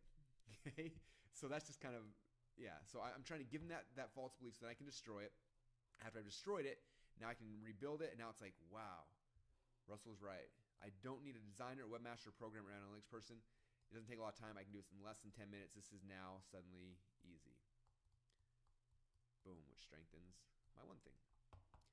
Then I transition to the last one. I'm like, okay, so how many of you guys think this is amazing? But you're like, well, this is cool, Russell, but how do I get people to come to my website? It's really, really hard, right? Because that's what they believe. It's the last belief pattern. If I can shatter this one, they've got no excuses. They have to give me money because this is the only last excuse they could possibly have. So the third excuse here, I can't get traffic. So I show them, here is how easy it is to get traffic. I show them a really simple process. Now again, notice that I showed one. Okay, my mistake that I would have done in the past and that most of you guys are going to do, you're like, let me show you 12 ways to get traffic. And you start showing all these things. That's wrong. You got to show them one. Again, it comes back to the one thing. The one thing is the core to the webinar, but it's also the core to each secret. Like, what's the one thing of the secret? The one thing, the one thing is like, should be the overarching theme of entire presentations. Everything's like the one thing, right? So within the secret, what's the one thing they got to do to get traffic?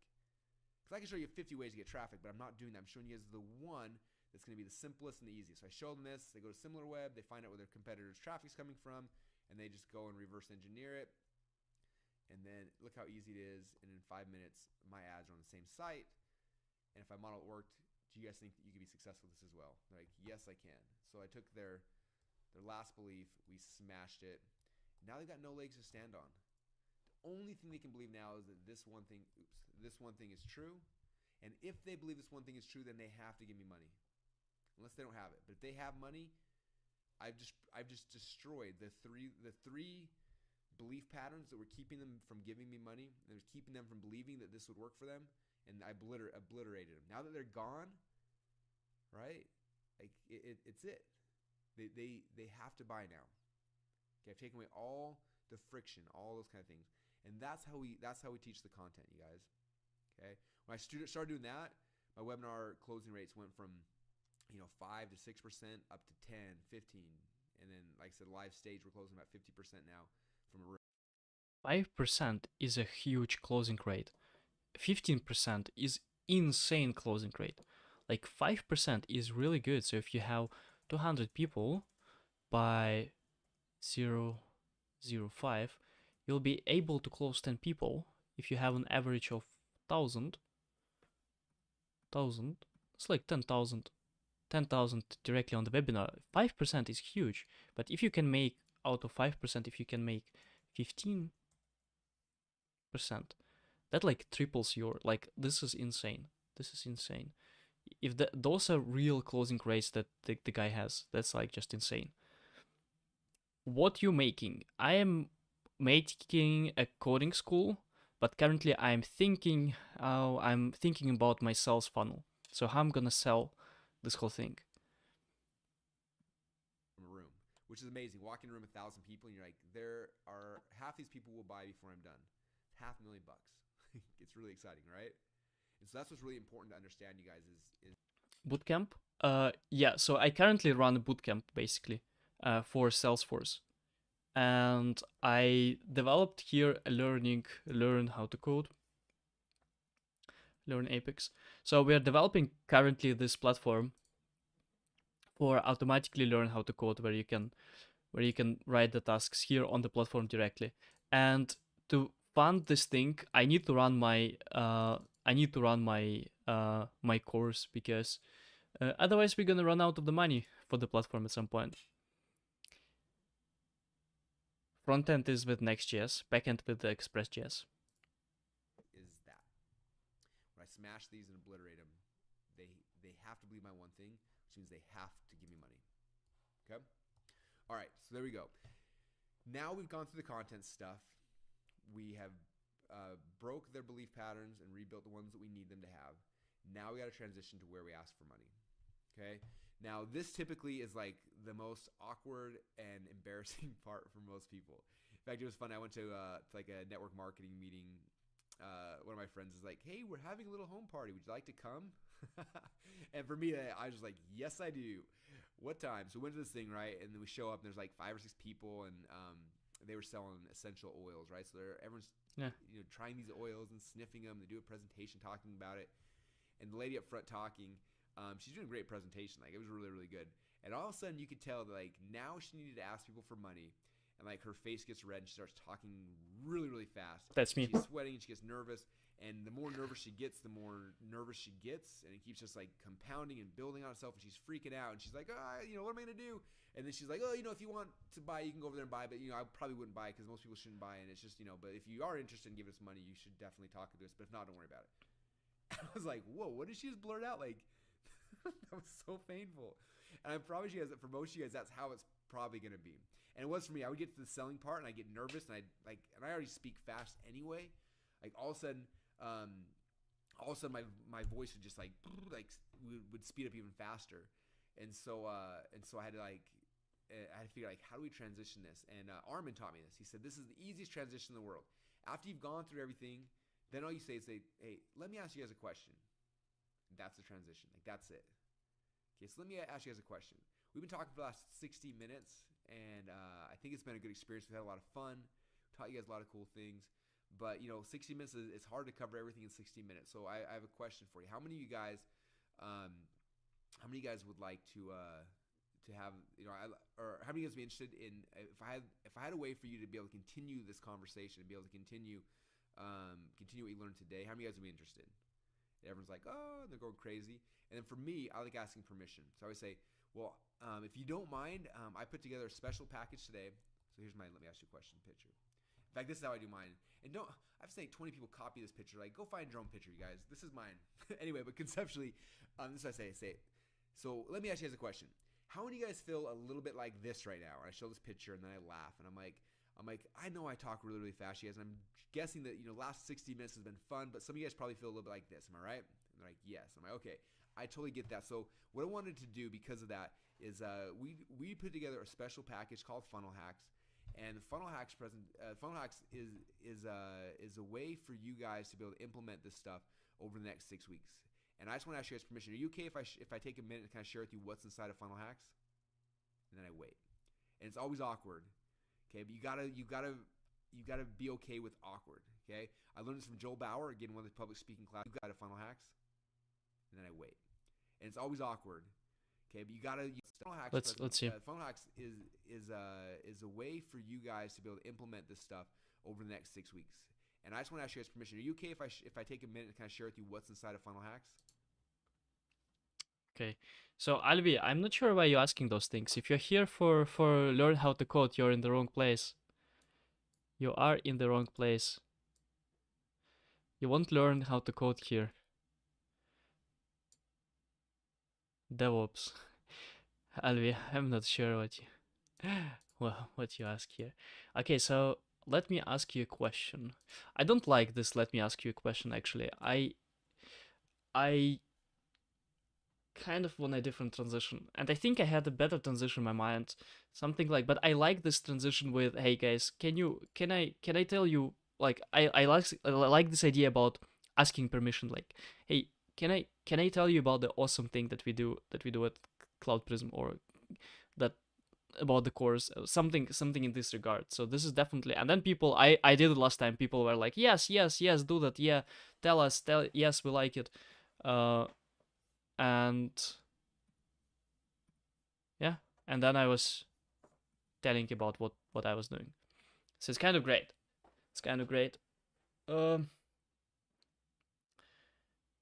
You're okay if I take, let's see what he says again. What he says. And then I wait. Together a special package called Funnel. That's a picture, and then I laugh at this picture. Like, go find your own picture, you guys. This is mine. Anyway, but conceptually, this is what I say.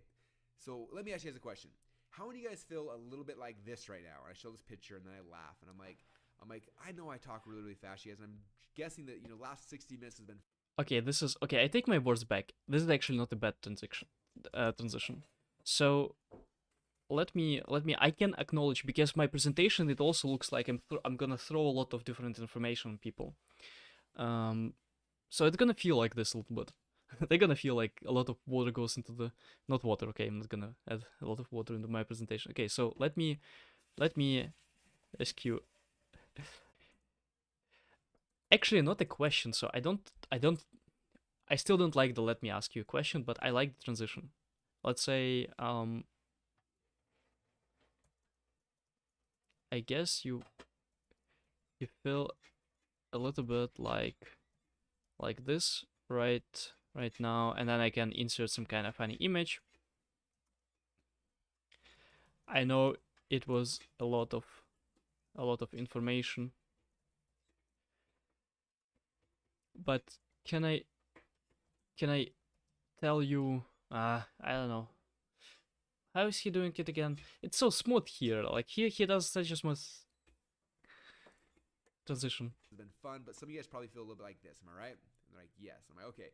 I totally get that. So what I wanted to do because of that is we put together a special package called Funnel Hacks, and the Funnel Hacks is a way for you guys to be able to implement this stuff over the next 6 weeks. And I just want to ask you guys permission. Are you okay if I take a minute and kind of share with you what's inside of Funnel Hacks? Okay, so for me it will be I put together a course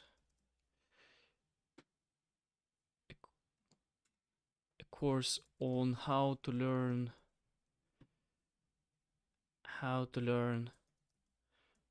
all of that. Is it okay for you guys if I share for a minute what is it about? Something in this I don't know, it feels very weird. How are you and what's going on today with MVP? So today I found out that I don't have a way to accept payments. I've been ranting about it for I think 20 minutes. But yeah, I found that I don't have a way to accept payments, so I'm gonna need to wait until I get my visa, which gonna be who knows when. I hope it's gonna be this month, but with Germany you never know. But the MVP itself actually looks quite good. So we already have a lot of stuff, and I finished with all the materials here. Yeah, so we finished with materials. We have user registration. The next step will be to finish up the user registration so it works properly, and then we're gonna implement. Sasha gonna implement the landing page, and we're gonna be basically done with the MVP.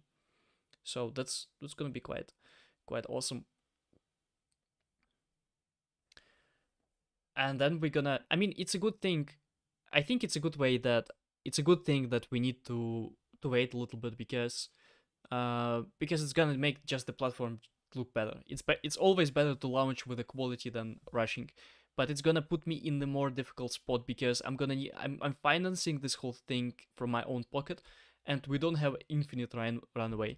Like we have a few months left for sure. We have like 6, maybe 8 months that we can go like this. But I wouldn't want to go to zero in my bank account, right? So I wouldn't also want to fire someone from the team. So that's gonna put me more tough spot. Payment gateway Stripe. I can't use Stripe.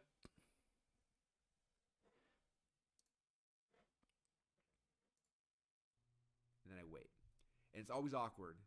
Okay, but you gotta be okay with awkward. Okay, I learned this from Joel Bauer, again, one of the public speaking classes I went through. He said, you always ask permission before you sell.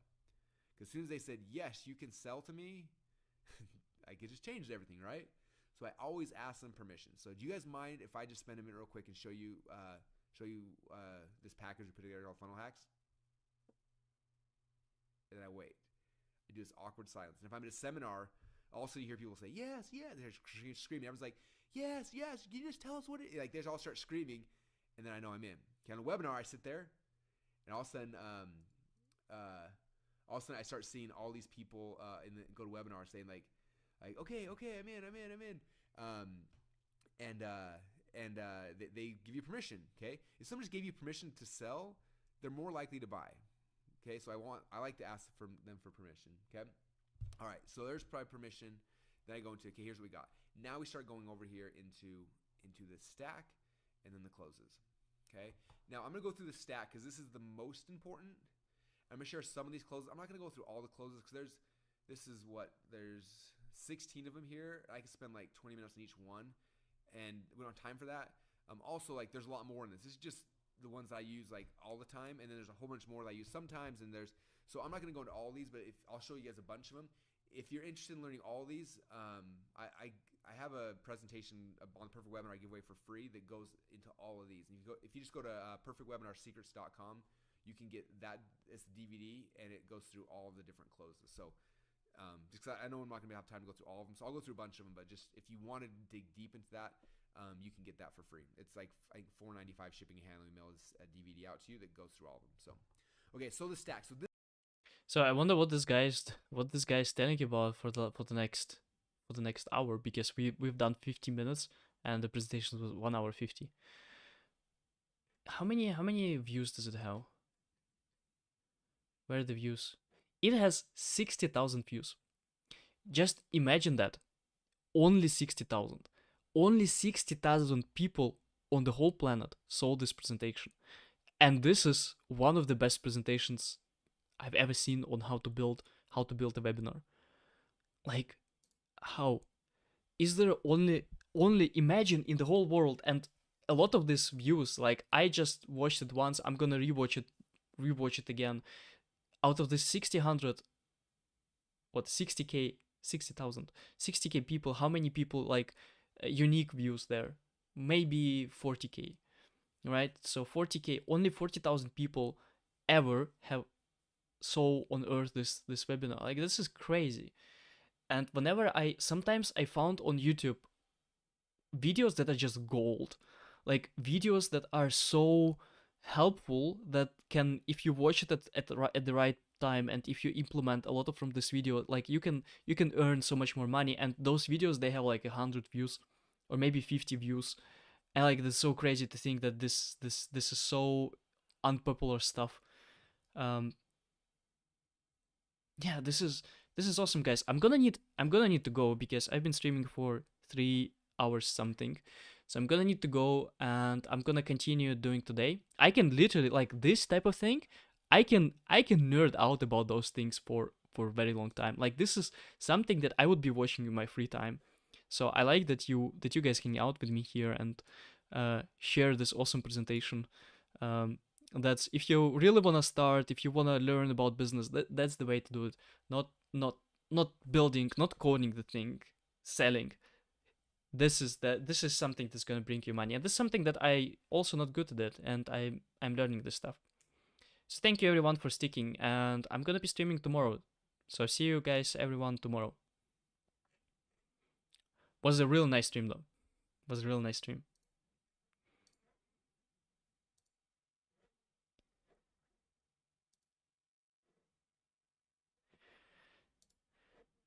Okay, guys.